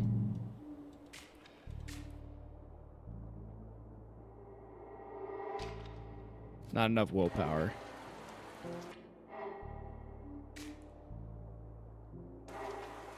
Just as the rain stops, she leaves the gas station at the bar, or both the bar. Hey. Welcome to Max Gas. You need some help getting gas in that city car yard, or you want something else? We got no booze, mind you. Let me guess. These are cameras. These cameras are everywhere. Is this why you know what I'm driving? Yep. Have to keep your property protected, and this is the best way. You got a problem with that? Okay. That wasn't a good start. Hi, I'm Eugene. Maxine K. Okay. And before you ask, yeah, I named the station after myself, Max Gas. I get the joke. You want your customers to get max gas. To be honest with you, I didn't give that much thought to it. The name just made sense to me. I wanted to have something of my own, and I wanted it to be known. Why not name it after your last name? K-Gas. This little piece of former Apex Source shit shack, it could never bear the K name. I reckon this might look strange to you, but my family used to own this whole place from the mountains and the source of the River Roo to the canyon that goes to Gray City. But the only thing that's left out of all is the ranch house up north. And from the whole large family, the only ones that's still alive are Pops, Alex, and me. A whole ranch house just for the three of you? Yes, and I don't know how you city people live in those rat holes of yours. Space is what a human needs. An empty space is the only thing we have left. You didn't come here to listen to me rambling about the sad history and state of the K family. What can I do you for? I have a question or two. If you must. I'm trapped in a time loop. Look, I ain't got no time for crazy. You either gonna buy something or move on. I got enough of this shit at home. No, I meant that I'm trapped in figuring out what to buy. Does this look like a highfalutin retail store? I ain't gonna give you suggestions. Why Pick not? whatever you want. I don't give a shit. Okay. Pretend you're just looking around.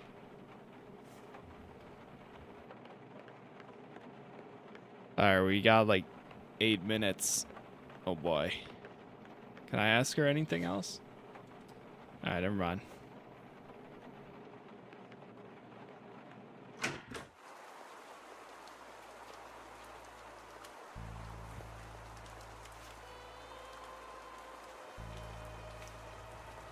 Let's try getting back in the car. I mean, not in the car. Getting back in the on the bench and just wait until something interesting happens. If anything. Oh, never mind.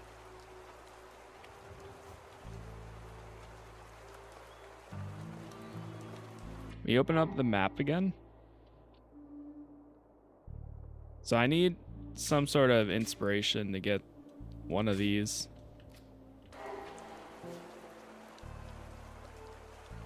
Check for available Wi-Fi connections. Oh, there we go. It's locked behind a password.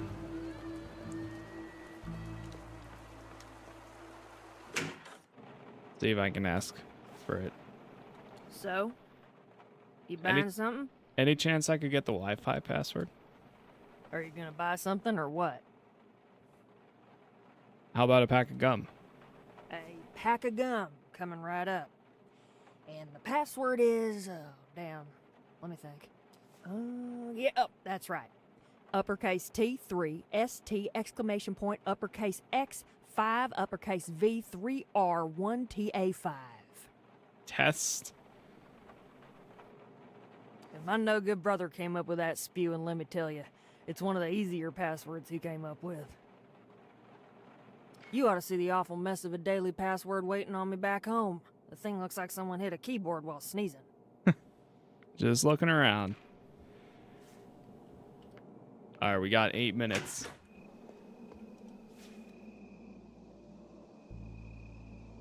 Scroll through your feed to kill some time until the loop ends.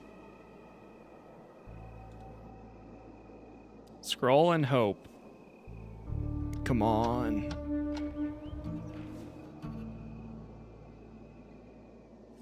Okay. Play a quick match until the loop ends.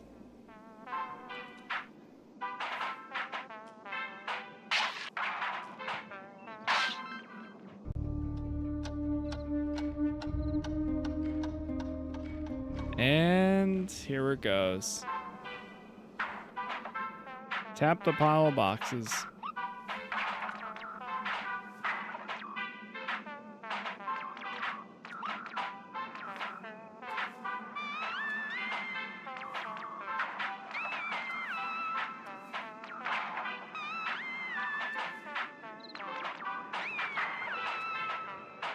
Temporal disruption. The letters disappear and you notice the whole screen is frozen. The antagonists gather around the pile of boxes.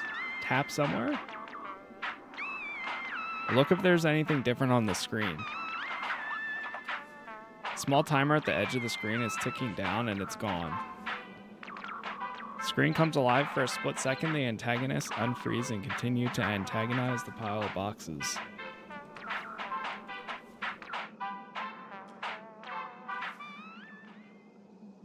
Interesting. Well, there it is.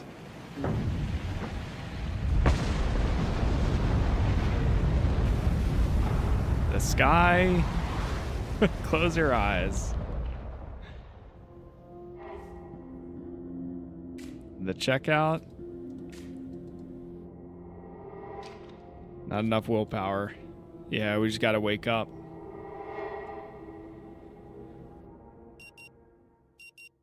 Okay, but we learned a lot during that day.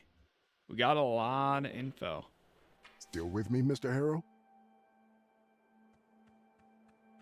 Sure.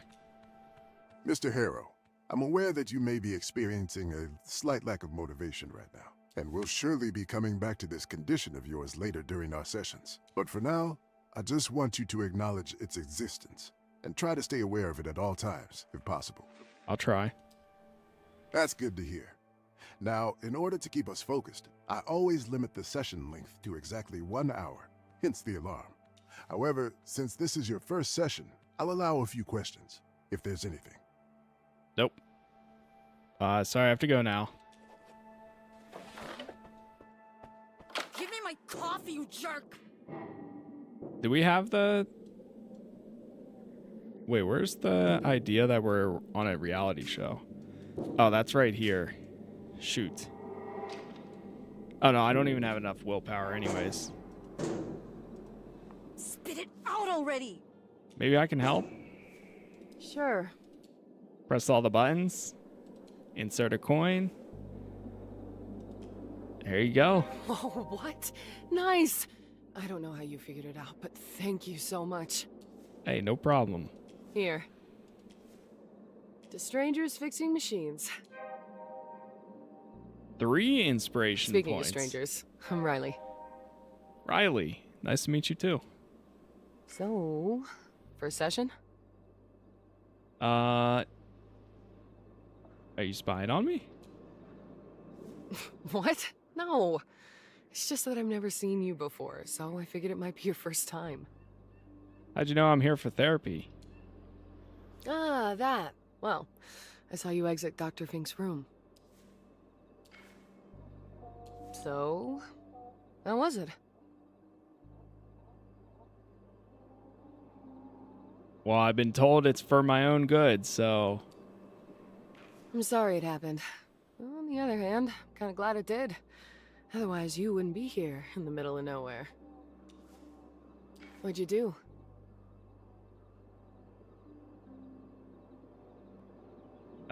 Nothing to worry about. I'm out as soon as I finish my sessions. Well, good luck. I hope Dr. Fink helps you figure it out soon.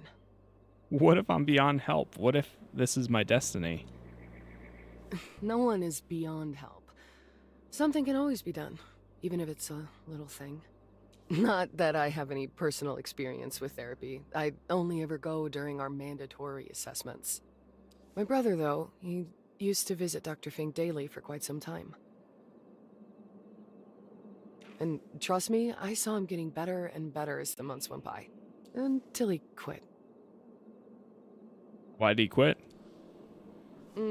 He had a minor disagreement with Dr. Fink regarding some of his, beliefs. But other than that, therapy really helped him get on his feet again. That's good to hear. Enough about that. So, how do you like the motel? Met the crew yet?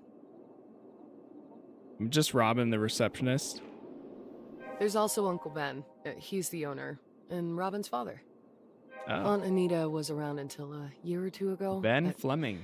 She's not a part of the place anymore. Uncle and aunt? You related to them? No, it's just that I lived here for a while. A long time ago, to be precise. The Flemings took me and my brother in after we lost everything. They became like family to us. You lost everything. How come? We lost our mom in a house fire, and our dad had passed before that, so...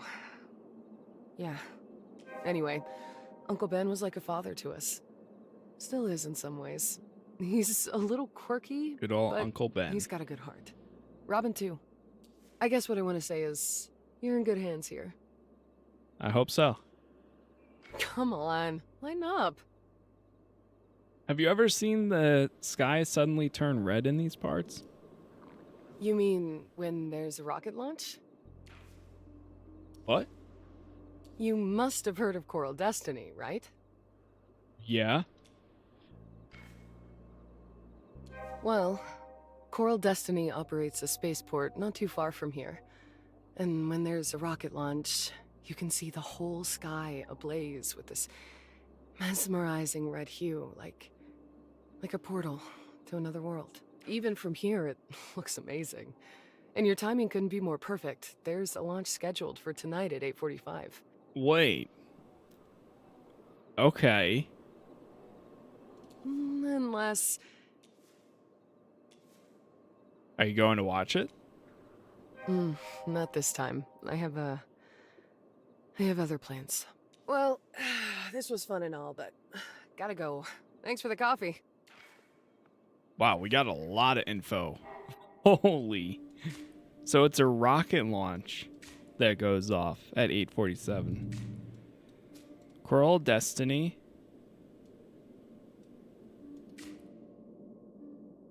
Let's hold to wrap up this one. You learned and tested the combo to get the vending machine unstuck. You now have coffee whenever you want it. And the best thing is because of the time loop, you won't have to face the dreaded caffeine crash. Ben Fleming is the father of the receptionist. Riley.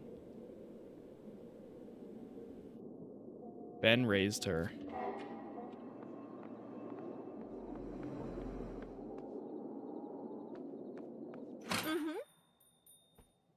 Let me see if I can ask her.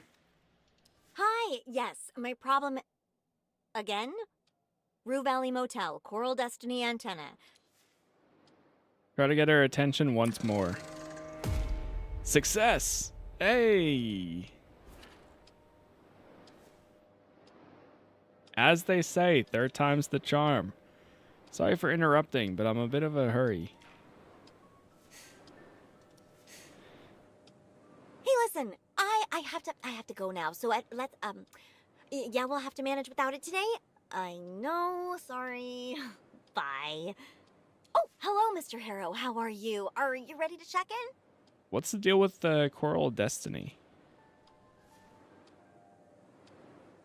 Why would a space corporation come to this deserted valley out of all the other options?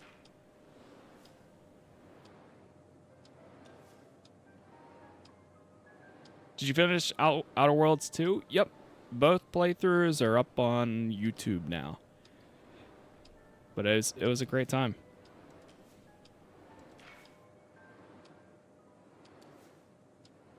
Seems like they're hiding something. Hey, it's weird that there's some areas that are voice hacked and some that aren't. Do they employ locals?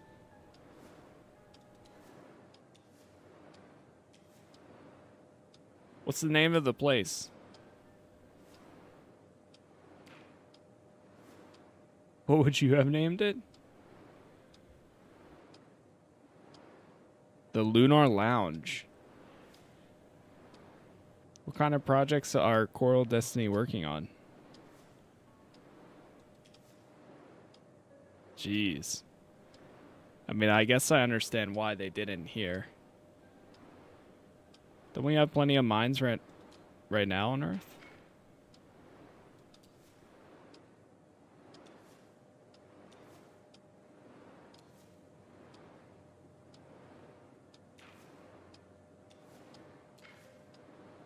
I need to talk to Ben. Is he the manager of this place, friend?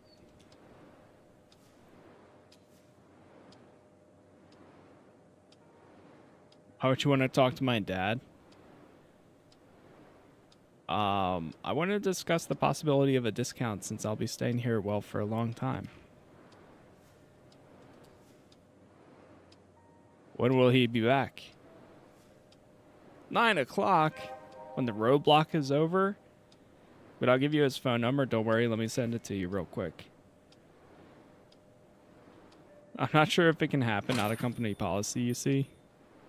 Very sorry to interrupt, but this is an emergency. Yeah, his internet's... Robin, the Wi-Fi is not working in my room. I think I've heard this part already. This is absurd. I have a crucial... I'm very... After all... That's... No. And now that that's... No, come... You won't. Of course not. Alright, yeah, time is going to keep on passing if we go.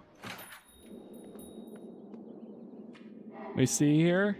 So we just got his phone number. We can call him now.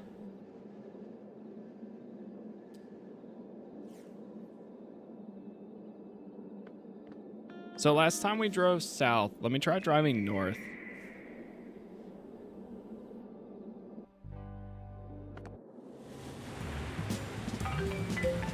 Check who's calling. It's gonna be the guy. Answer the phone. Hello, sir. That's correct. My name is Percy Rugger, and I'm a senior sales executive at Ulterior Paralegal Exploits Consultancy. We'd like to offer our help regarding your case. What is my case? Well, if my information is correct, you have recently been unjustly forced to participate in treatment which, in our opinion, may have consequences not aligned with your best interests. Now, I'm sure you're quite concerned, Mr. Harrow, but don't worry. We're here to help you regain your rights. Thank you, but I'm not interested in your services at the moment. Of course, of course. I'll assume you have nothing against my calling again later, just to make sure you haven't changed your mind. Oh, Eugene, Mr. Harrow. All right, there we go.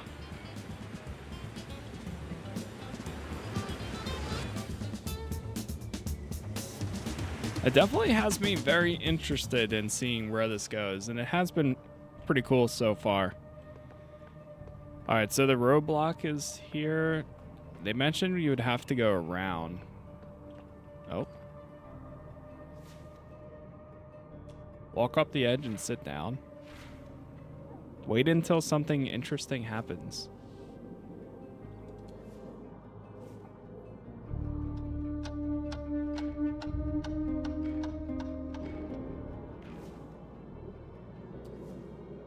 A stocky man in his 50s, always on the bike. Right. Oh, and he goes right through it. Poor guy's in a hurry. Wait and see what else happens. The rain's about to start and we'll begin to wander. You can even see the pinkish glowing neon sign. You know that the careless driver drove from the motel in the direction of this roadblock. There's no other way he could go. Sit, wait, and pay attention.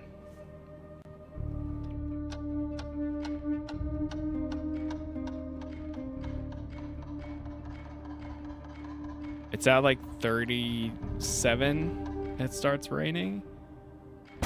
38. Boom. There's the lightning.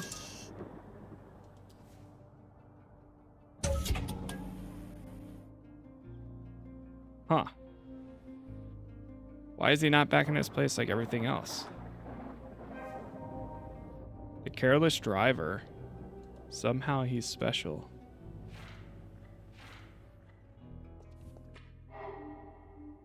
So he wasn't here. He did not show up again. Somehow he defies the loop. Somehow he is special. I wonder if that was Ben.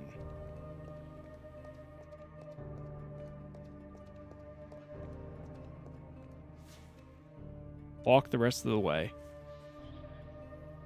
Let's see how far we can get. Soaked. Oh no. You're drenched to the marrow. Water drips from your clothes, forming puddles at your feet. And we ran out of time.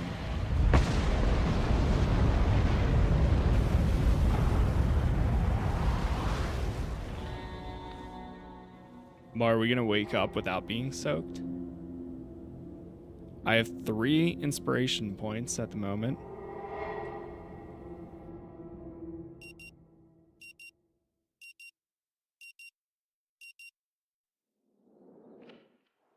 Still with me, Mr. Harrow? Yeah, sorry, but I gotta go. Mr. Harrow, please. Nope. I'm going. Come on, you thief! Alright, let's see what we have here. Reality show. I should have commit to that before. I always knew something like this would happen. Your every action is being filmed. I wonder what it's called. Deja Vu? 47 minutes of agony, the documentary. And some old man is the narrator.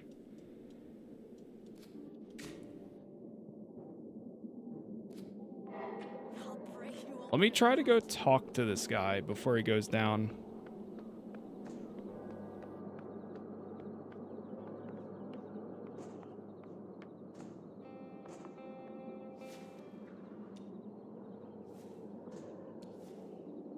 Sorry, wrong door.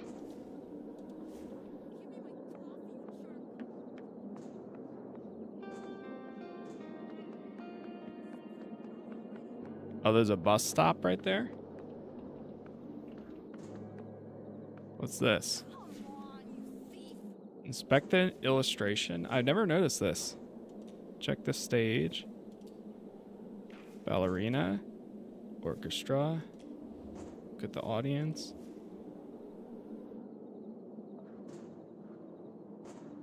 How did this poster for such a highbrow event end up in the wall of a rundown motel in the middle of nowhere?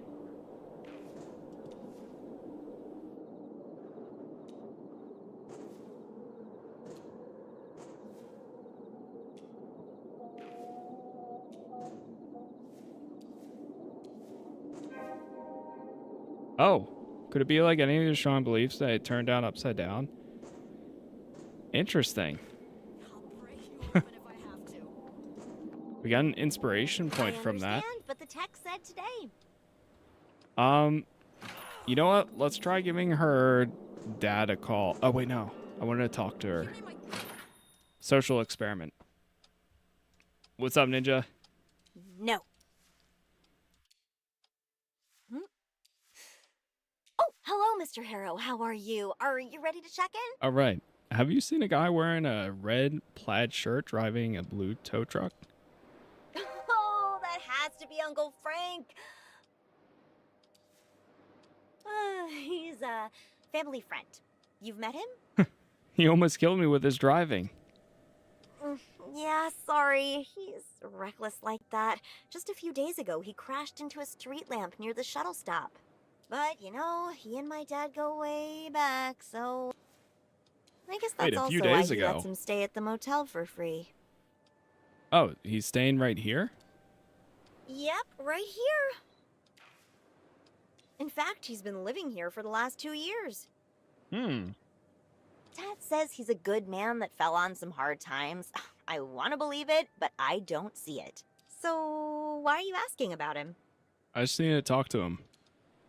Oh, all right. His room is number 1, but I don't see his pickup outside, so he's probably not in there. Who's the stocky guy staying in room 5?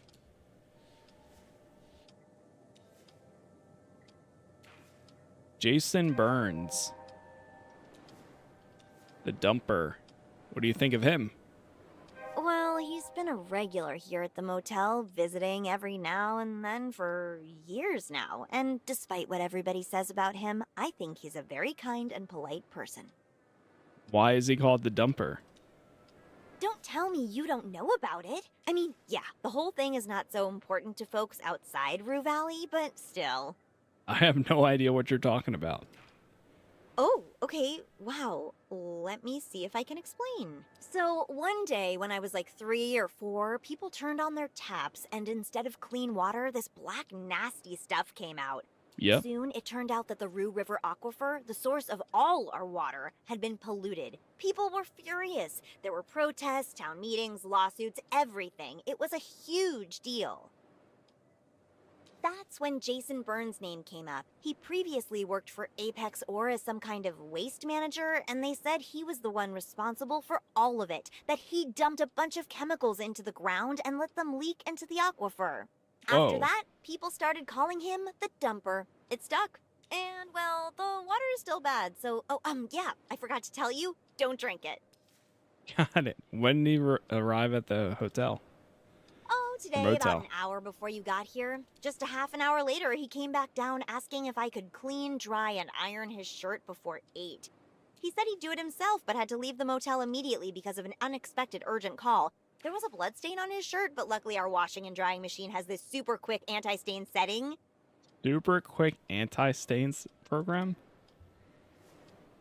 Uh-huh. How great is that? It makes my life so much easier. It handled the stain perfectly. In under 40 minutes, the shirt was spotless and dry. So I managed to iron it and drop it off to his room half an hour before the deadline.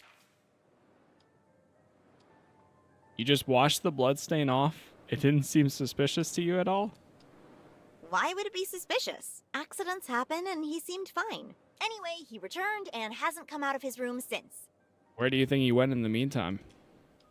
I don't know. He took a shuttle toward Bothwood and came back the same way. Okay.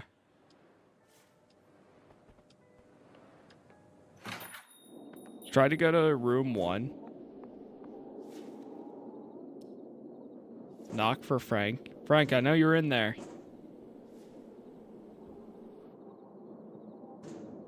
Strain your ears for any hint of life behind the door. I just want to talk, Frank. Nothing more.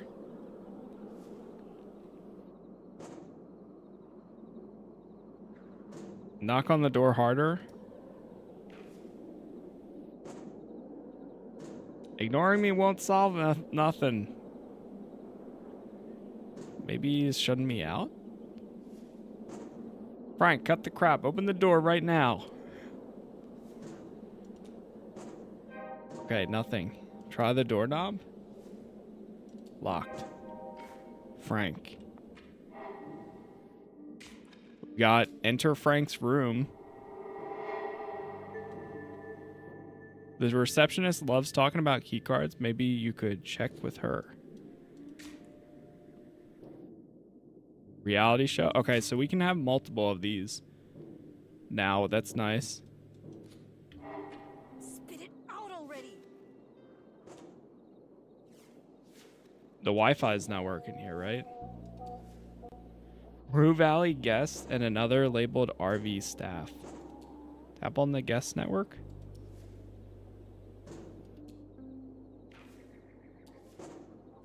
Someone has to know it. All right, let's see if she knows it too.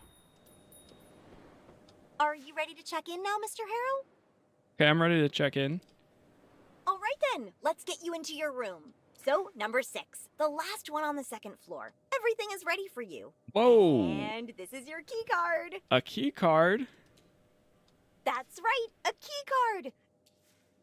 You were expecting an old-fashioned key, weren't you? Well, we've decided to modernize for a number of reasons. Safety must be at the top of that list. Safety was one of the reasons for sure. We want our guests to feel as safe as possible. Besides that, there was a more practical reason. The guests just kept on losing their keys. It was exhausting, and my dad didn't like the cost of replacing so many locks. Now you just need to change the card, right? Yeah, not a super simple process, but still quicker and cheaper than buying and installing a new lock. Regardless, the new system is still totally worth it. So you had no issues so far? No malfunctioning of any kind? Not once. But even if something happens, we got like a literal tome of a manual. I thumbed through it. It seems to cover all the possibilities. And I know what you're thinking. I hope she didn't leave the manual behind an electronic lock. That would be unwise. Don't you worry a bit. It's safely tucked away in the storage room with the other manuals and warranties and whatnot. Hey. You must have spent days researching which model to pick. You have no idea. It was tough, especially since I had to factor in the cost too, because the business hasn't been doing well financially lately. Ooh. But we got here in the end. Now our keys are just pieces of programmable plastic, and we already saved some money this way. Dath, thank you for the follow. So one key card could be reprogrammed to act as another? Sure they can, if you have the right equipment, that is, which I don't. Whenever I need a new key, I have to take a card to a company in Bothwood. They take care of it in minutes and get me the card back. This makes my life so much easier. No more stressing about whether to change the Bothwood lock or risk that lost is key an falling hour into the away. wrong hands. How great is that? What happens if there's an emergency right now? Oh, well, that's easy. I have a master key card that can open any lock. So when I'm cleaning before a guest arrives, or if there's an emergency, I can open the door no problemo. Ooh. So, She has if you the don't key have any more card. questions, Mr. Harrow, here. I'll just need your signature. Sign the document. Thank you. I'm here if you need anything. Enjoy your stay. Okay. Wow, we got a lot of info. Let's see if we can find that document she was talking about. Search the box labeled documentation. Check the documents. Search the manual for any useful door opening tip. Ooh. Ouch. Not this time. Start reading the first chapter introduction and system overview. All right, I'll remember that.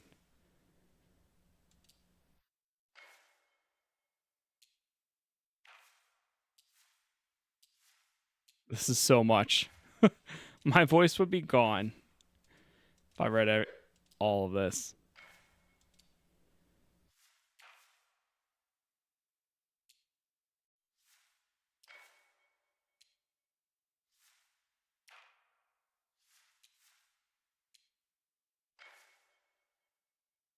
Search the manual for an explanation of lock shorting. Look for the definition of a sensor override.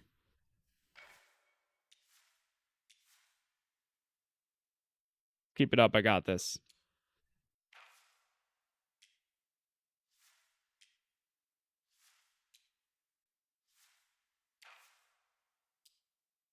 One more chapter.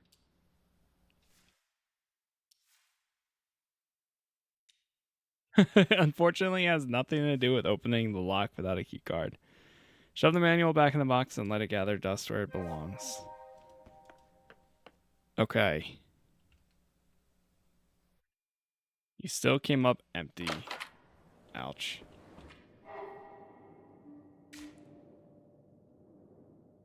So she has a master key card. Let me see if I can talk to this guy. Nah, I've already heard this part.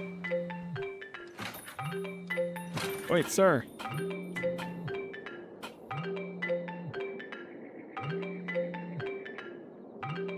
Now let's wait for a minute or two and then go back and tell her you left a key inside the room.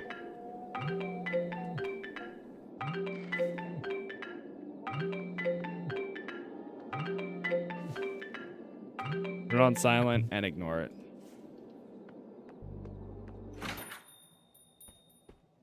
How can I help you, Mr. Harrow? I left my key card in the room. Any chance you could open the door for me? No worries, Mr. Harrow. That happens all the time. Good thing I have my master key card here with me. Let me just check something real quick. Sorry for waiting, but I'll need to confirm something. Confirmation should come in a minute. What? She pulls out her phone again, glances at the screen, and sighs deeply before tucking it away.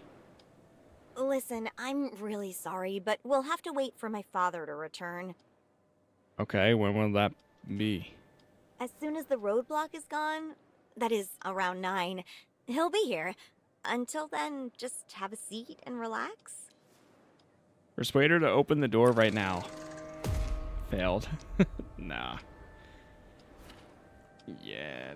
Okay. I really need to get into my room. I have a shy cold. That's maybe a bit more than I needed to know, but I get the situation. We still need to wait for my dad, though. Sorry. Can you at least show me your master key card? It will make me feel safer.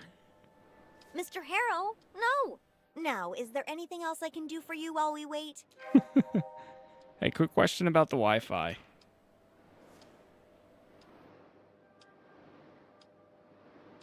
Could I get the staff network? Any chance I could get the password for it? But it won't do much good. Is one down is for the moment? Okay. I'd still like to have it if you don't mind.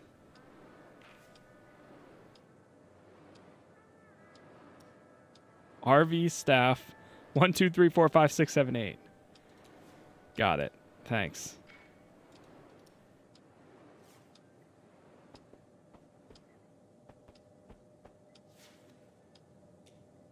Take the leaflet. That's the Coral Destiny leaflet. You tried asking the receptionist. You tried reading the manual. Enough is enough.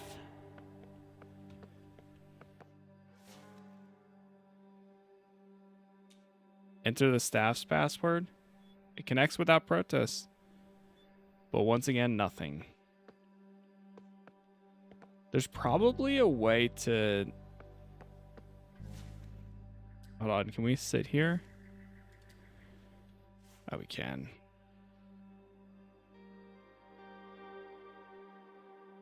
There's probably a way to fix the antenna if we found out where it is. All right, give me 1 second here, and then we'll go ahead and continue. Just gonna check something real quick. I will be right back.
All right, I am back.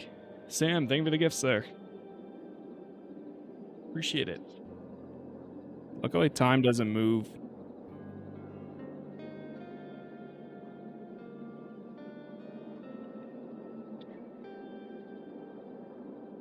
Okay. Let's try.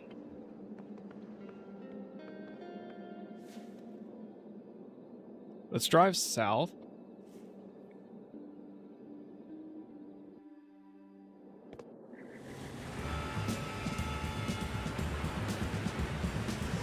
We're gonna get some Wi-Fi connection and then try giving the guy a call.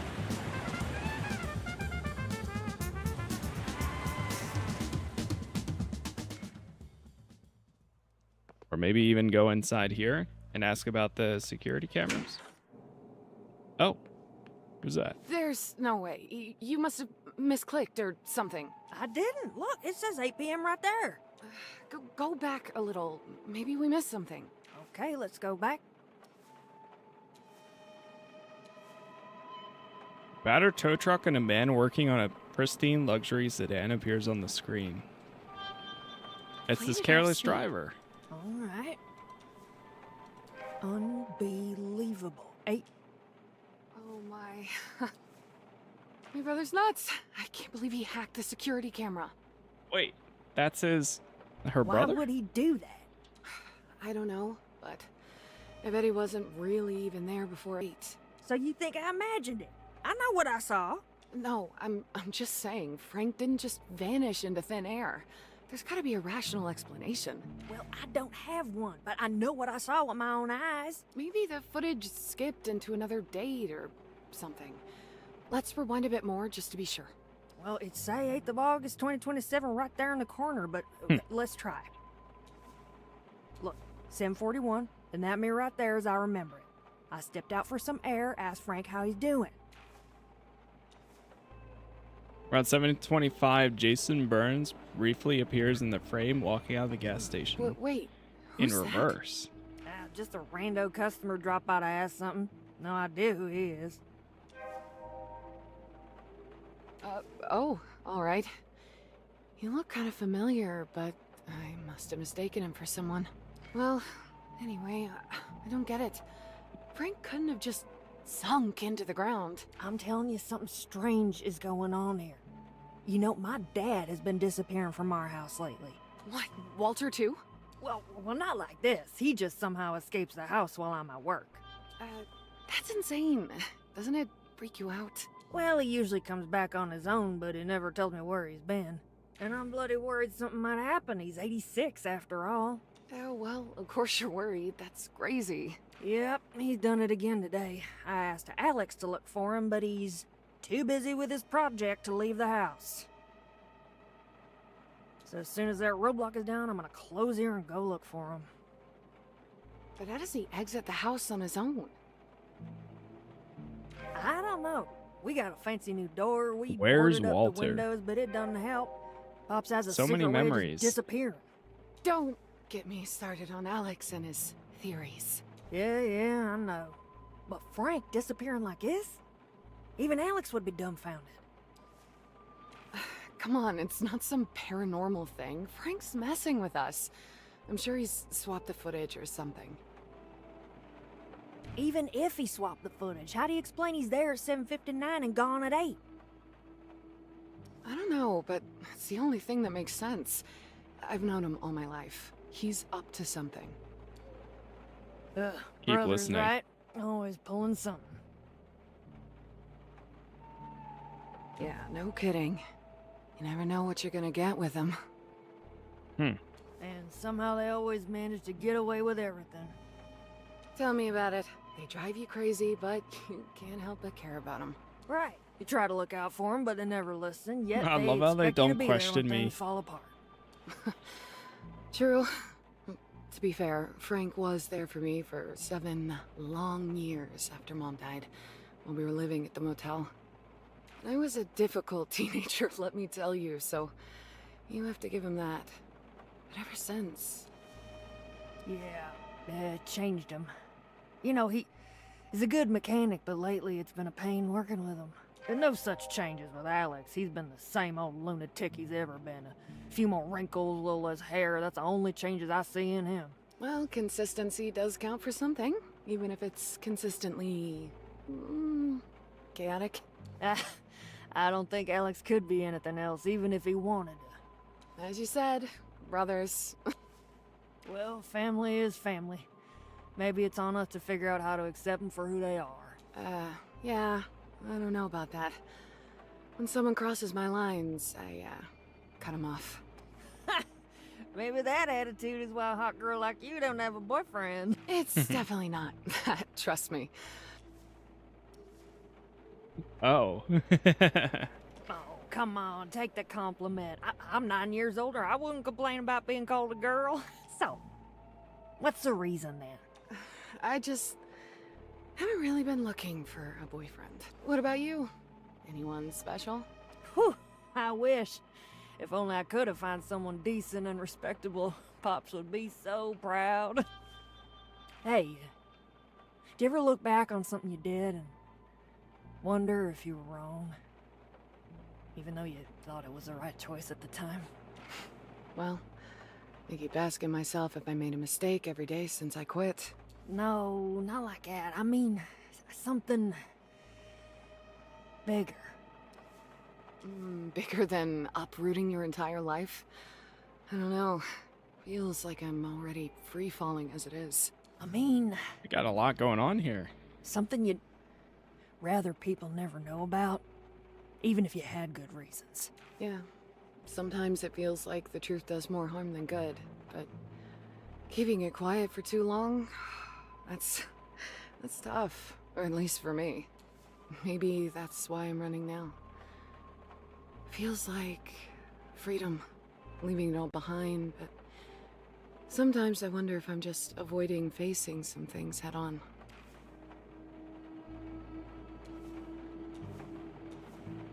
I think the rain is letting up. Hope it'll stop soon. Hey, do you sell those little croissants? You know, the ones filled with stuff? 24-hour Butterbloom Choco? No, the ones with the vodka-flavored cream or something. Hey, what's up, Renfell? Yes, sir, it's out. Ah, these. It's pretty cool so far. Ah, yes! How much are they? $9.89. Here. $9.89. Anyway, I'm glad we ran into each other, even if it was just in passing. I mean, I guess it is 2027. Yeah, everyone's leaving one by one. I get it, though. Yeah, well, people change, things change. New faces come eventually. Perhaps, but it's not the same. Us K's, though, we were the first to arrive, so nothing could convince us to leave. I just hope we don't die out soon. You won't. Don't worry. I still don't know what to make of Frank vanishing just like that. I know. It's weird. Gotta admit, something feels off. Wait, I just have to see it once more. Oh, the power's gonna go out. It's no use. I won't find anything new. You're probably right. Oh, the rain seems to be stopping. I won't keep you any longer. Have a safe trip. Thanks. Boom. And there it goes. Welcome to Max Gas. You need some help getting gas in that city car yard, or you want something else? We got no booze, mind you. Do you ever have a feeling you're being under constant surveillance? Oh, what now? Nah, you listen here. It doesn't matter how much paranoidness going on in your head, I seen more.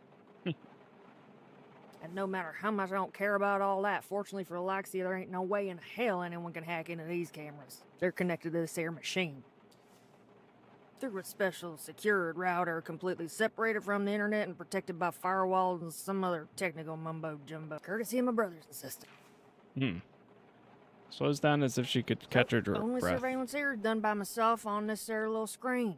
Any other dumb questions? I heard you're one of the K's. You're right. What about it? I'd like to learn more about the history of your great family. Well, my great-grandpops came to this land some 130-odd years ago with nothing but a herd of cattle and a desire to make a name for himself. Maynard K was his name. Slowly, with hard work and a lot of sweat and blood, he purchased the whole valley from the state. Made it his own. Our family filled its coffers and prospered and built a magnificent ranch manor house. I feel like the family is going to have a big connection to what's going on here. Why do I sense a butt in there? Because every good story has one, I guess. Anywho. But the butt of this tale is the industrialization of food production. It became much more profitable to cram as much cows as you can into concrete and metal boxes, make them live in their own shit, and pump them full of antibiotics. I even heard the poor things are forced to eat their own dead. Cows eating cows? Yeah, the feeble and the dead get ground up into powder, which they mix up with regular cow chow. Cannibalism on the side. This increases the calorie intake and reduces costs. That's how the story goes. Well, anywho, my grandpops Philip tried to persuade great-grandpops Maynard to modernize, to follow the new direction money could have taken him. They had an offer to make a co-op with General Meats. Maynard refused over and over again, and that caused some bad blood between the two.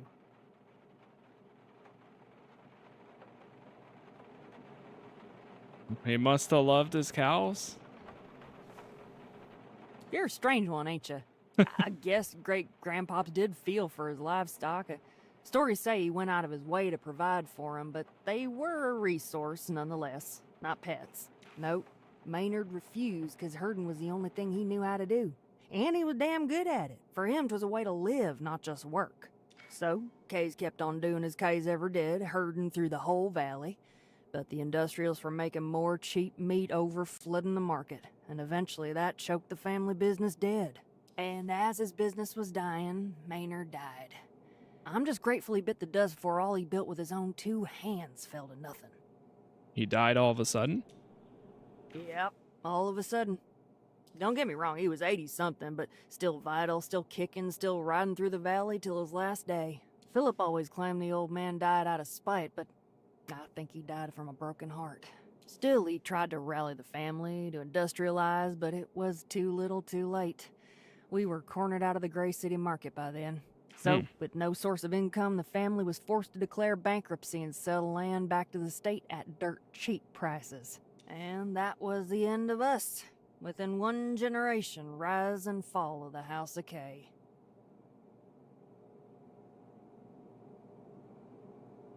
So corporate greed won. The story never changes. Guess not. Do you know Jason Burns? Pardon me, who now? You know, the dumper? Listen here, I don't know this fella, don't know him. End of story. Oh. Now, are you buying something, or you just here to ruffle my feathers?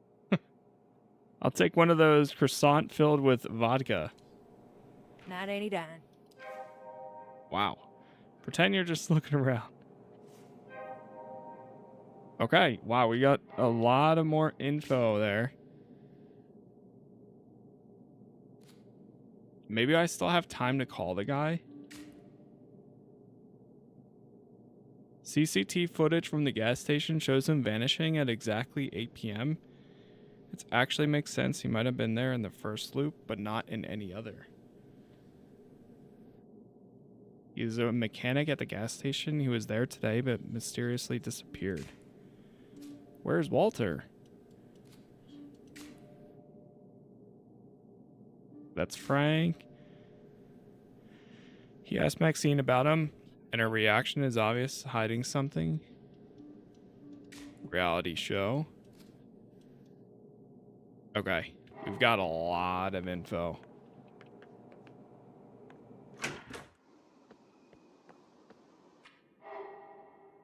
I mean, I guess I have to give this one up. Intention failed. Oh, but it opened up this one, though. Try harder to enter Frank's room. There we go. Why not ask the receptionist to show you the master key card under the pretense that you are too far an electronic lock enthusiast? After all, you've already gone through the manual. So are you the kind of you're kind of an expert already. However, you've already checked in with this loop, you'll have to wait for the next one.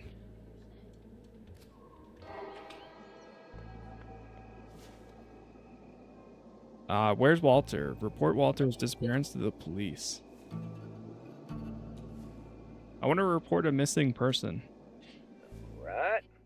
Is that person an adult? He's an adult several times over.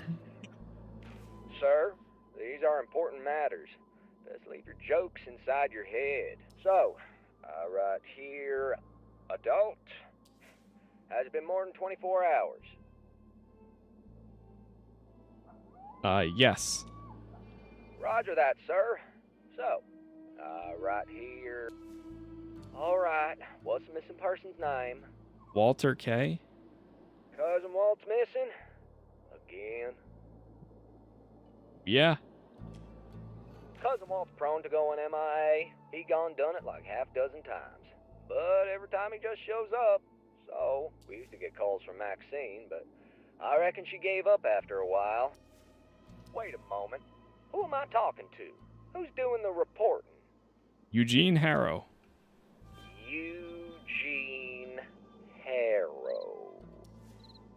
Wait, I've never heard Walt even mention you. Here it is.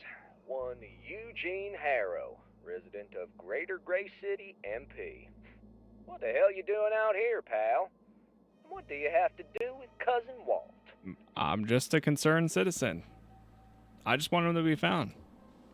As I've said, Cousin Walt's gone missing before, but every time he came back under his own horsepower, alive and well.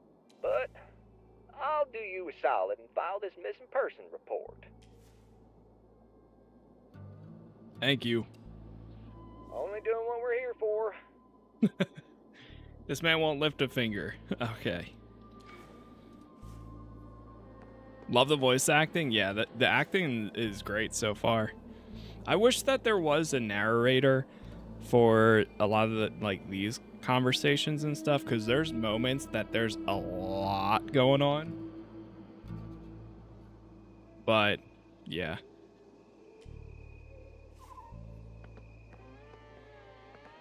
That's my only complaint. Because, I mean, especially, you probably know, with the amount of reading you do here for the regular internal thought monologues and stuff, it's going to be so much. I've already down 3 water bottles just while streaming the last 2 hours because it's been drying out my throat the whole time. Go to the roadblock? Let's try to.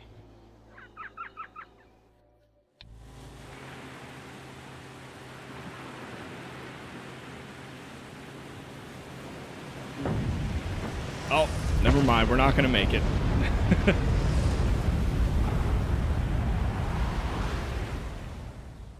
But this works out because now we can ask the guy again. Alright, let's wake up.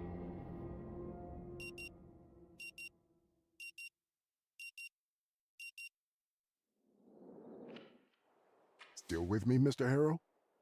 Yes, and I have a question. I have a question about this reality show we are both a part of. Reality show? Yeah. Please elaborate. Do you exclusively play supporting roles? That's very nicely put. And I'm glad that you feel that way. Yes, I do try to be as supportive as possible towards all of my clients. What I meant to ask was whether you always take on minor roles like you do in my show? It could be said that therapy is just an episode in one's life series, so the therapist role is usually considered to be a minor one. But how much screen time someone gets in one's life is often superseded by the influence they have on it. So we've yet to see how much of a role I'll play in your life. Are you a real psychotherapist, or do you just pretend to be one for the show?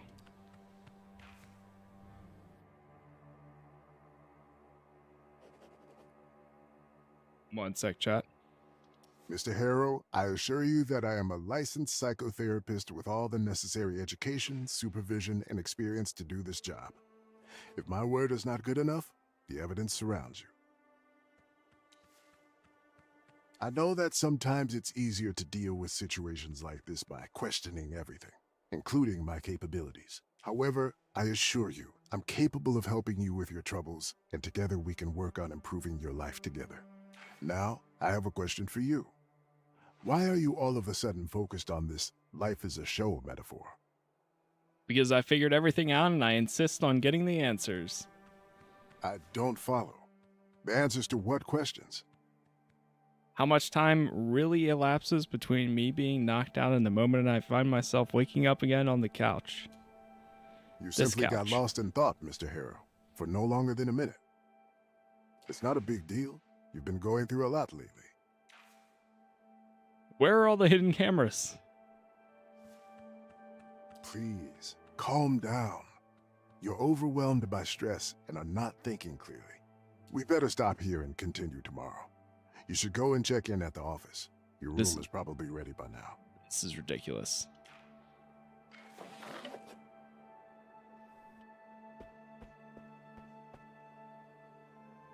All right. Well, that didn't help that one. I think I can go talk to the receptionist and ask her about it. How about check the repair log or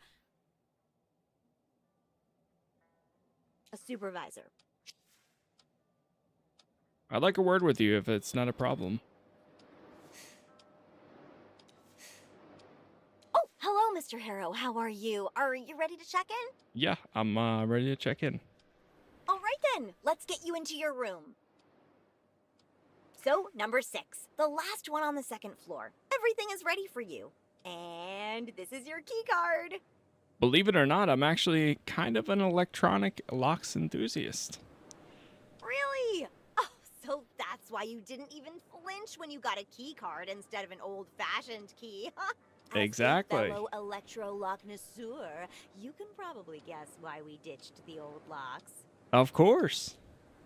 So, you probably already saw what we have on Dr. Fink's store. What do you think? Oh, I thought it was... I have no idea what they put on there. Oh, God.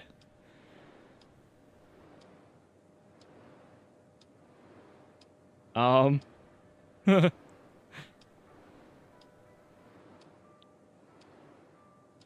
looks like you're using Secure Lock 2.0? Yes! I went with the 2.0. It's older, but the OS is more stable, especially after that incident at the 5-star hotel where, due to a bug, all the doors were unlocked. Whoa. I gotta say, the access card V6 sleek aluminum-like design is much more unprofessional looking than that of the V5 that you're using. True, no doubt. But I've read that the aluminum-like material they are using is prone to micro-scratching when exposed to dust particles, and we've got plenty of dust around here. I love the art style in this game. Yeah, it's pretty cool. It's definitely unique. So, we went with the good old plastic. The DetectaSense 2100 multi for the keycard reader. Aside from the maintenance headaches, it's a solid choice. Oh, don't get me started. Every so often I've got to go around cleaning them with an alcohol solution because there's always that one guest who presses their finger on it instead of their card. So I guess you don't use the strobe lights here often? Nope, no risk of sensor override here. I guess you connected the Intruder Alert Pro to the local police officer, right? I tried, but Deputy Sheriff Cody is a bit slow with technology, so I'm not sure it's hooked up correctly. Luckily, we haven't had any real emergencies that needed him, yet. Alright, here's one of the true electronic connoisseurs. What version of the master keycard are you using? I'm not sure, honestly. Didn't even know there were different versions. It's probably just the default one that came with the locks. I didn't see anything about it in the manual. Any idea how to check? Sure, just show me the keycard and I'll tell you. Oh, all right. Let me grab it. Oh, it's not here. Oh, Well, it looks like I kinda lost the master key card somewhere. Oh, God. Is there another master key card, like a spare? Well, yes, my father has it. But I need to find Ugh. mine, hopefully before he comes back. Do you mean it's lost, like it slipped out of your pocket, or did someone steal it? Oh, lost, which is the good news. I think the last time I used it was to unlock your room before your session when I brought in your suitcase. And since you still haven't checked in, I'll use your keycard to get inside and find the master keycard. Wait, so it's in my room. That's great. Wait, I did visit Mr. Burns' room after that. I'll just go and ask him if the master keycard is there. Be right back, Mr. Harrow. Oh, no. I'm back with the master keycard. It was right there on Mr. Burns' nightstand. Okay, now are you gonna tell me everything about the different versions of the master keycard and which one this is? I remembered I need to make an important call. Okay, when you finish that call, I'll still be here. You know, ready to talk about anything, especially locks. Okay. So it's in his room. Well, now we know for future, but we won't be able to get it now. Right. Let me go back over here. There has to be something in the keycard system manual. You just have to approach it differently. Just try to get it from him, but since she's already taken it, you'll have to wait for another loop. I can try reading the manual again. Wait, actually, I've got an idea.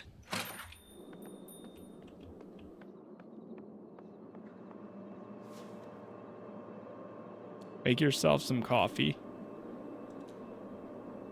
Carefully blow on it. Take a sip of the coffee. I'm doing it. Oh, it's bad. Perked up.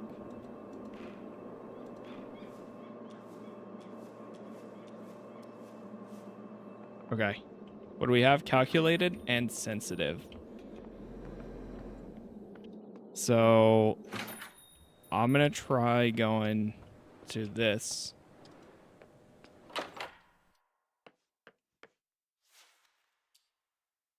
And read this book again.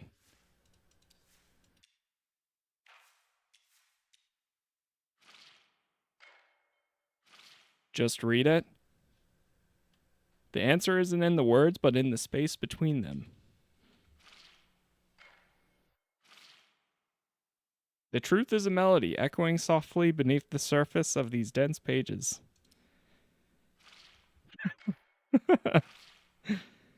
Every convoluted phrase is a step along a winding path. I must trust the journey. We're going to lose the whole day to this. Answers are the stars hidden in the fog. I must wait for the clouds to part. During power failures. 8:39. Lightning will unlock the door. Oh.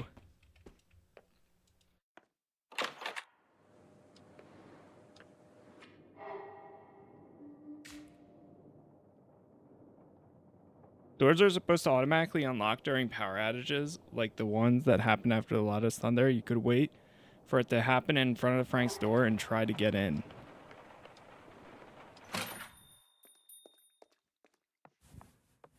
So wait until the loudest thunderclap. Well, that's going to be the next day. Yeah, you missed it in this loop.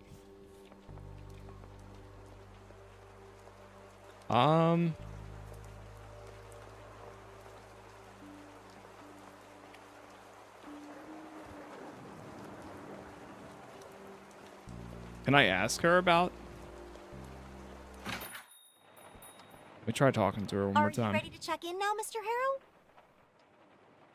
I'm ready to check in. All right then. So, number 6, the last one on the second floor. Everything.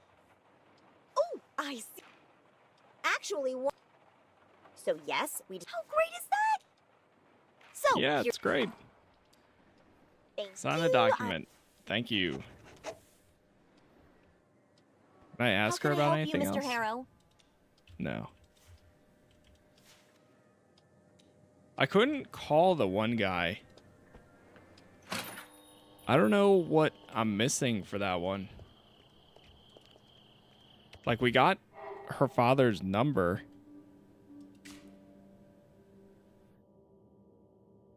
Ben. You can call him if you need anything from him.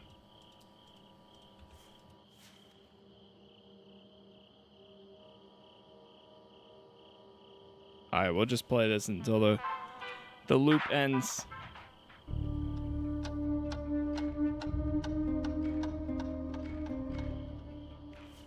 And there it is, 8:47.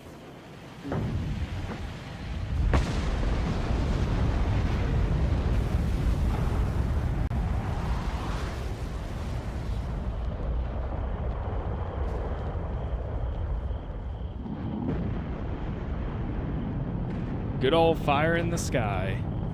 One sec.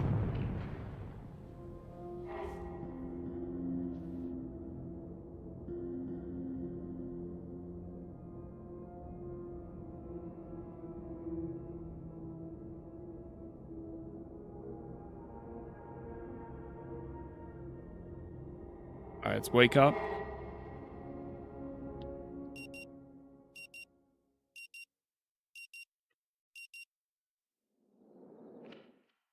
Still with me, Mr. Harrow? Yes, sorry, I have to go now. Mr. Harrow, please. We gotta go quick.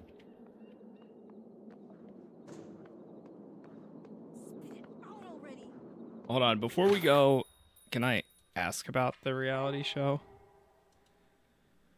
Question all the actors, sooner or later someone will break away from character. Yes. Oh, hello, Mr. Harrow. Okay, never mind. I made her hang up. Let's ask her. Maybe I can help? Sure. Make her coffee. So, how do you feel about this whole reality show thing? What do you mean? Are you a participant or an extra? I can't figure out, to be honest. No, it depends. I play different roles depending on the situation. Sometimes I'm just a bystander, sometimes I take the lead role. I guess we all want to believe that we're the protagonist of our own lives, even when the focus is on someone else. For me, being the protagonist is all about asserting control over one's own life. I agree. Just the other day, I finally decided to break the mold and quit my so-called dream job. Why, this role isn't quite what you hoped for? I have no idea what you're talking about.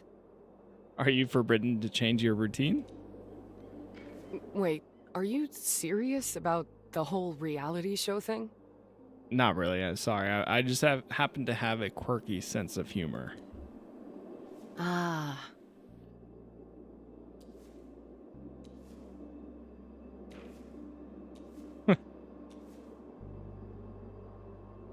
Are they trying to make me resort to violence? Time to start ripping apart the scenery then.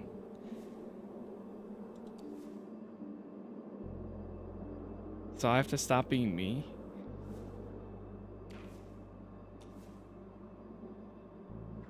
Do we wake up and it's still there, or if they somehow patched it somehow or tried to hide it? That's a pretty good idea. What?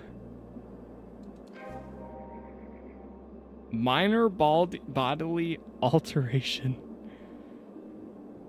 What do you know about Coral Destiny?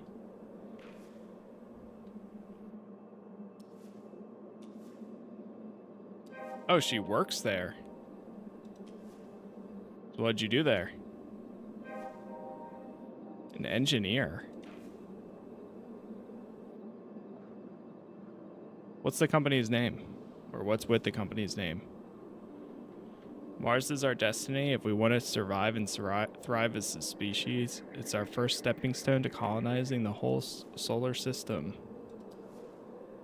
I don't think I understand what the company does.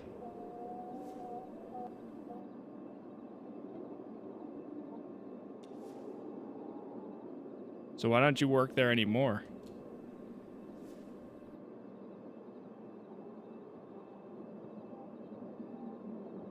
I'm sure they don't deserve you. She lost her voice. Okay, well, we got some more info on her, so she used to work there.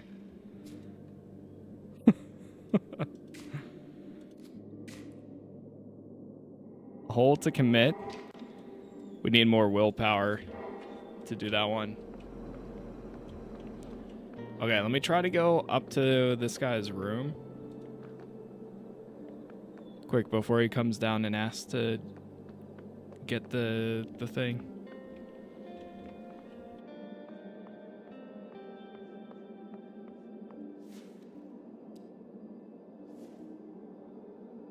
Jason Burns. The receptionist sent me to retrieve the master keycard. She left it behind. Oh, right. Honestly, I'm in the middle of something and didn't see a thing. Let's see. She said it was on... Mentioned ending her rounds by the bed. Probably best to start there. Sure. Let me take a look. I think it was right next to I don't see anything. nightstand. Hold on. Here it is. Right on the nightstand. Yeah, you did it. Here's the door. How Happiness do I know turning you'll the actually dial. give this back to her? How would I know it's in your room if she didn't tell me? That makes sense. Although you could have overheard her complain about losing it. What? All right, I've got much more important things to worry about. Here's the key card, but I'll be checking with her later. Thanks. Master keycard.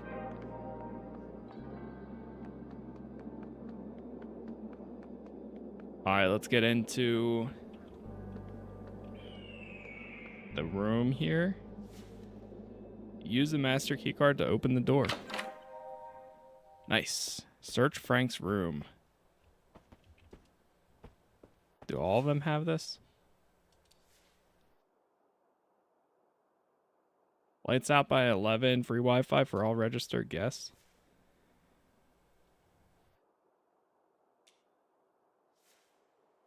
Read another rule.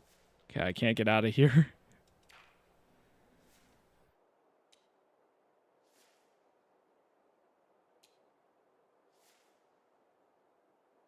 The fate of the motel's energy system rests on one switch. Turning off the light in the stated time might interfere with the motel's energy efficiency. Why are we reading this now? Whistle? Inside his room is probably not the best idea.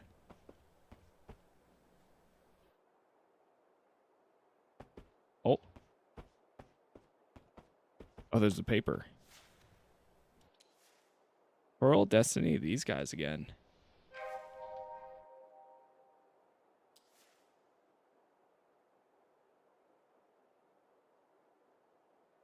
I knew it. It's a conspiracy, a real one. It's probably really important. Check the folder. Jumble of printed documents and handwritten pages, all mismatched in size and color.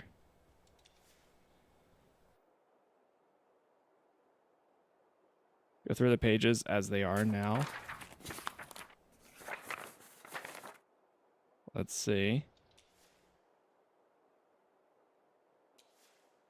The Guiding Light Mission.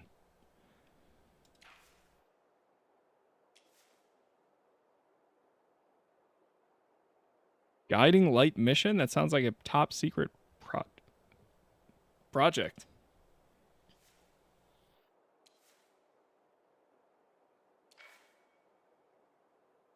Take a deep dive into the printed pages.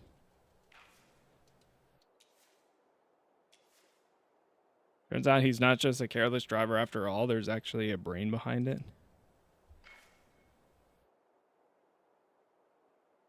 Huh. Examine the note titled Liars. Printed section of the report, it looks like part of the conclusion, but it's covered in frantic handwriting. The word accident is heavily underlined and repeated over and over.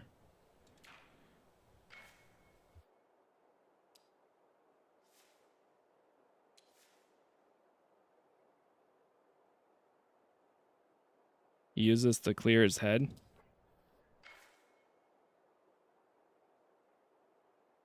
All about this guiding light mission and so-called accident.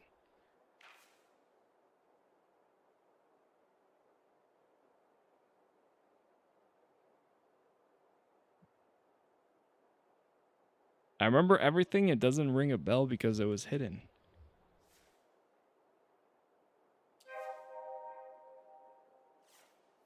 Okay. So we got a lot of info from Frank there. Found a stack of documents on Frank's table related to the guiding light mission. You managed to enter Frank's room and search it thoroughly. We have 2 of them now. The guiding light accident. The whole crew died. I wonder if I can ask her now about that. Let's commit 2 points to this.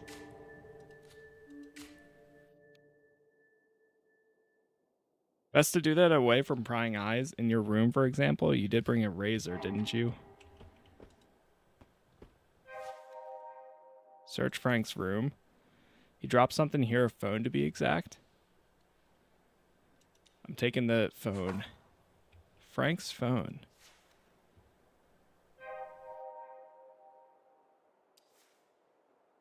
Explore the phone. I mean, it's pretty much dead. No response. Side button's also real. Put the phone back into your pocket. Anything in the bathroom? What the heck?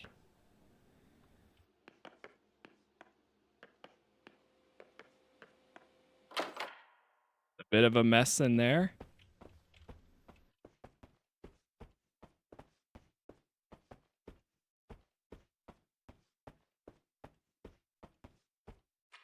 Search Frank's room.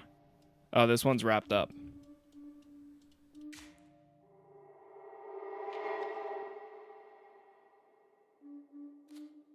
But now we have access Frank's phone. Just might just be out of juice. I bet if we go up to my room now. Well, wait, we didn't get the key card. Shoot. Oh, wait, no, we have the master key card, though.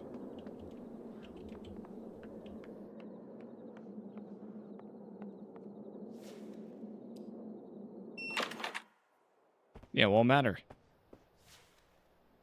Open the suitcase. Try to find a razor. Aw, man. We failed. Oh no, I left it at home. I probably left it on the stove. Or left the stove on. Broken glass. Break the bathroom mirror. Wait a minute, wouldn't this be 7 years of bad luck? But what if it's not really a reality show and the glass is real? But there are 7 years counted from my perspective or the perspective of the rest of the world. But I think the 7 years of bad luck will stop if the mirror is repaired.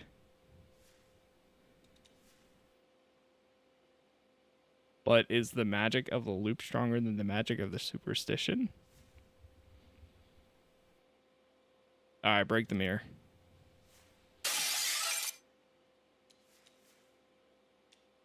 Pick up the shard. Perform minor bodily alteration. Cut a strand of your hair. Shave your beard.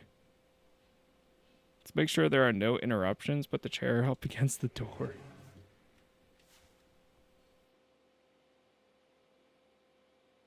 Cut off a strand of your hair.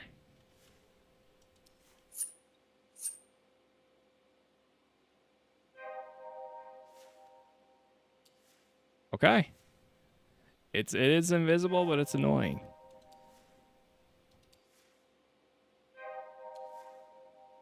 All right, now we'll know when we wake up. Yeah, the only thing we can do is wait and see. Wait and see what happens.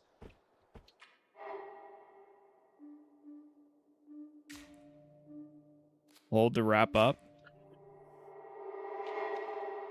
Intention complete.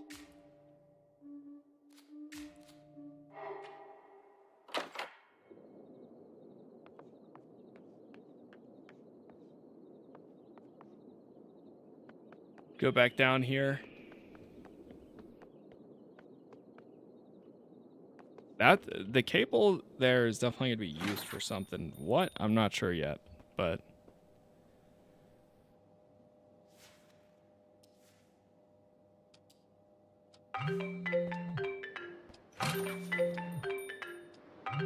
let's ignore it for now. Are you ready to check in now, Mr. Harrow? I recently learned about the guiding light accident. Oh, it's one of those things this area is known for. Kind of. And definitely not in the best way. Why is that? If you have to ask, it means you haven't read all about it. I can spoil it for you if you're okay with that. Sure, hit it. Guiding Light is the name of a mission involving a manned starship that was supposed to make it all the way to Mars. It was set to launch, about 2 years ago? Except it never really left the planet. It blew up in Earth's orbit and the entire crew died. Since it launched from the facilities here, you can see why it's kind of a local thing. Are you sure it was an accident? Well, it's hard to say. I mean, everything official says it was an accident, but I get why people question it. It's not like space is a safe place to begin with. Either way, it doesn't make it any less tragic. But I suppose that's just how life is sometimes. I guess so.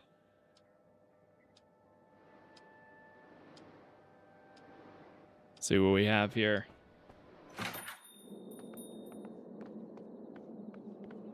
So she's gone. I'm gonna try going... oh, we're gonna drive north, I think? Oh wait, no, or is it south? Shoot, I forget.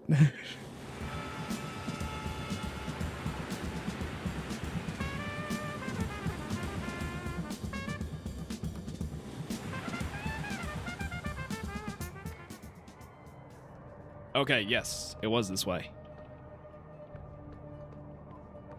The guy on the bike's gonna go this way. Hopefully there's more time to walk the rest of the way.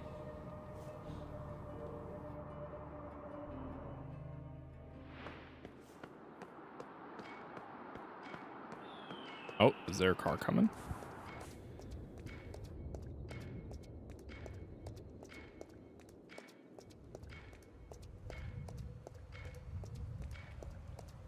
We might have to do this right away. Oh, there's the lightning strike. 8:38. Might have like exactly 10 minutes. Soaked.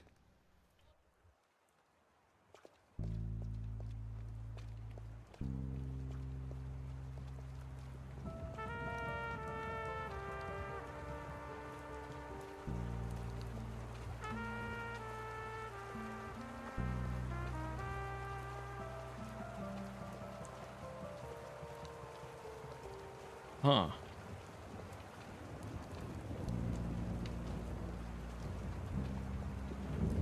Some lights going up here. Oh, there's a flower. It's fake. It must be fake. Life always finds a way.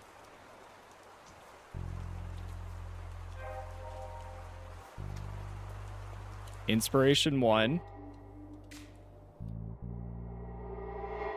Let's get this.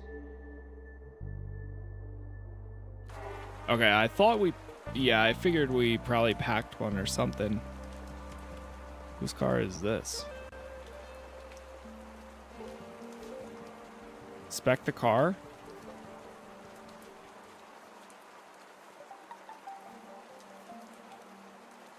Keys in the ignition. Someone's probably locked the key inside. Open the door. Oh, it is open. Unlocked fancy sports car.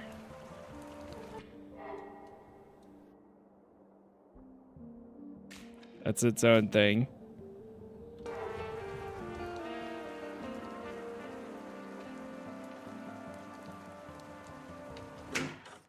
This is the bar.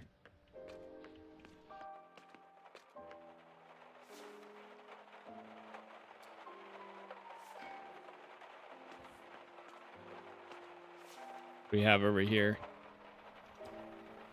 All right, let's go talk to them before time runs out. Those protein shakes are starting to cause permanent damage, Travis. You can't seriously suggest that I just let her do whatever. Hey, just trying to help and give you a different angle. Believe me, I've considered every possible angle. I understand this is a public space, but this is a private talk. Move exactly 5 yards away and let us finish. My bad. Sorry. Apology accepted. Something is brewing in your Remember, stomach, and it's not a exactly delicious 5 meal. yards.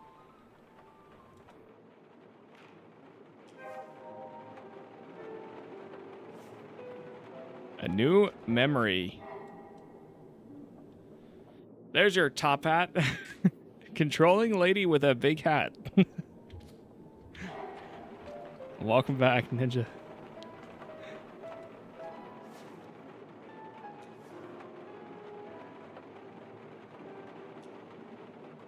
Oh. Take the book.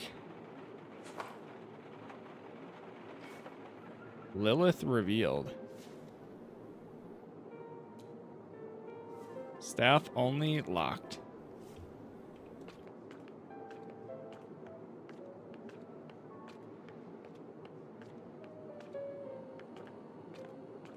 There's a bathroom in there. What's up here?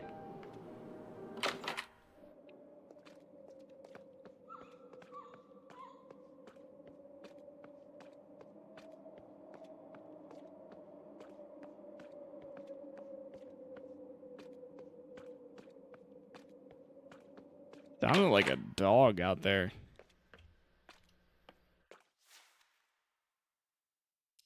Let's sit.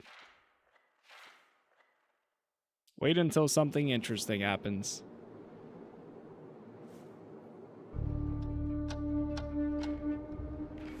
Oh, 1 minute later.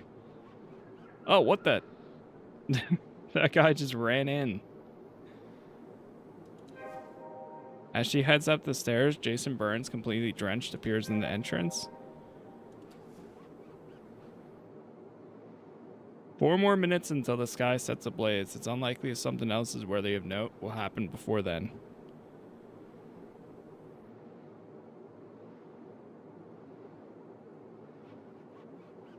Yeah, that's right.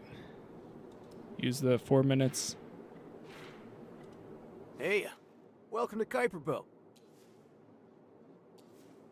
I'm Travis, and you look like you could really use a drink. Hey, Travis, can I charge my phone anywhere around here? Hey, man. Wow, I never forget a face, but I totally blanked on your name. No worries, it's Eugene. Ah, now it came back. Welcome to our esteemed canteen, Eugene. Yeah, thanks, I guess. Now, how about that charger? Sure thing, buddy. The eggheads from Coral Destiny equipped us with one of those, whatchamacallits, state-of-the-art, cutting-edge, universal green charger ports. Nice. It's right behind the pool table. Just place whatever you need charged on it, and it takes care of the rest. Thanks. I'll check it out. So, she seems a bit prickly. Is that normal for her? Make a big hat over your head. You know what? I'll come back for that since we got some... we don't have that much time left. Charger, there it is. And I would have to get the phone again, too. Place it and wait.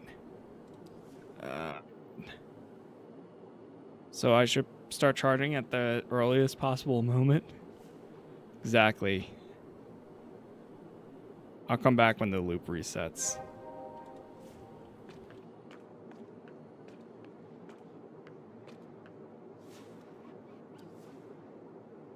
So she seems a bit prickly. Yeah, she's tough. No question about it. In every sense. She can lay down the law, push you around when she feels like it, and I'm alright with that. It's part of what pulls me to her, along with everything else. But for one reason or another, she's been really mean to me today. Sorry to hear that. Hey, mind if I ask you something? I could use a fresh set of eyes on this. Shoot. As you probably figured out yourself, it's about how Anita's been acting today. I can handle her being tough. Everyone's entitled to a rough day. But it's not every day you find out someone you love just pulled a huge sum out of your bank account. And even that I could tolerate, but when I asked for an explanation, all she gave me was a trust me.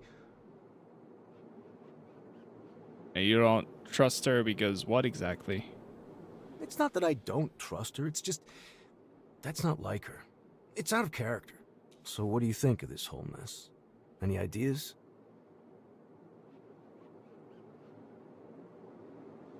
Oh, definitely. I got plenty of ideas.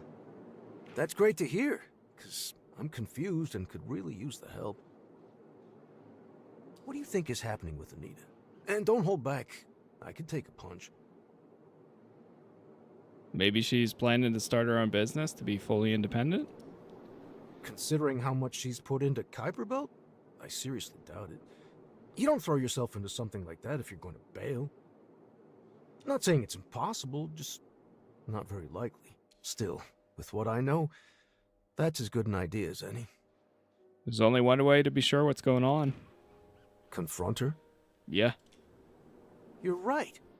A direct approach is usually the best way to deal with these kinds of issues. I'm going to sort this out right now. Right now? Okay. Oh, we got time. You stirred something for sure.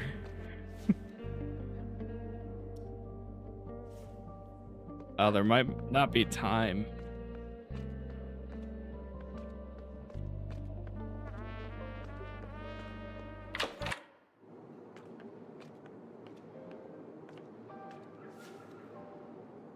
Check available connections.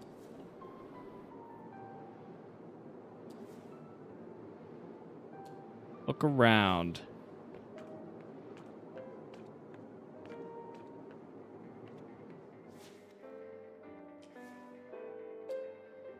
Yeah, let's play the game to kill some time. We got 2 minutes left until the loop ends.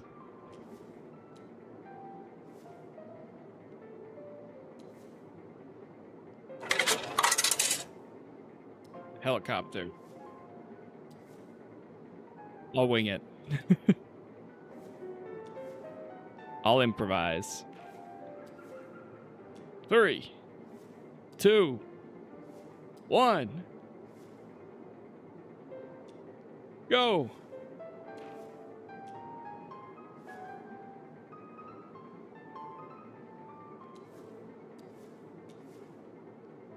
Add your name to the board. Try again.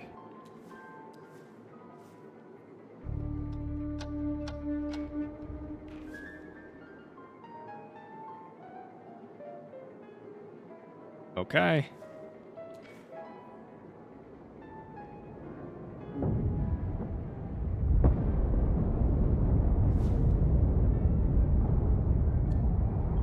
Right on time.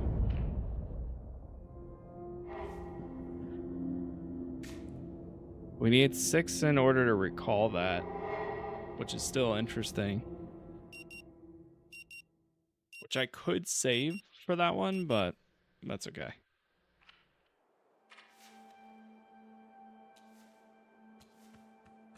Check your hair. How's my hair looking?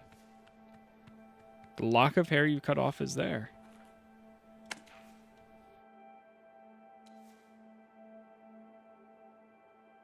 No way, I know my own hair.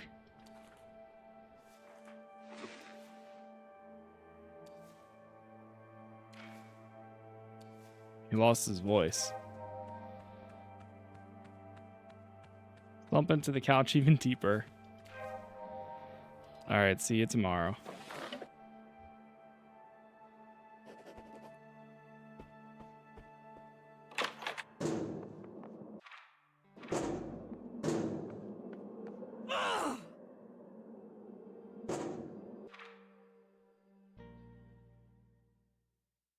And do another save. And that, chat, is actually where we are going to end this first episode here.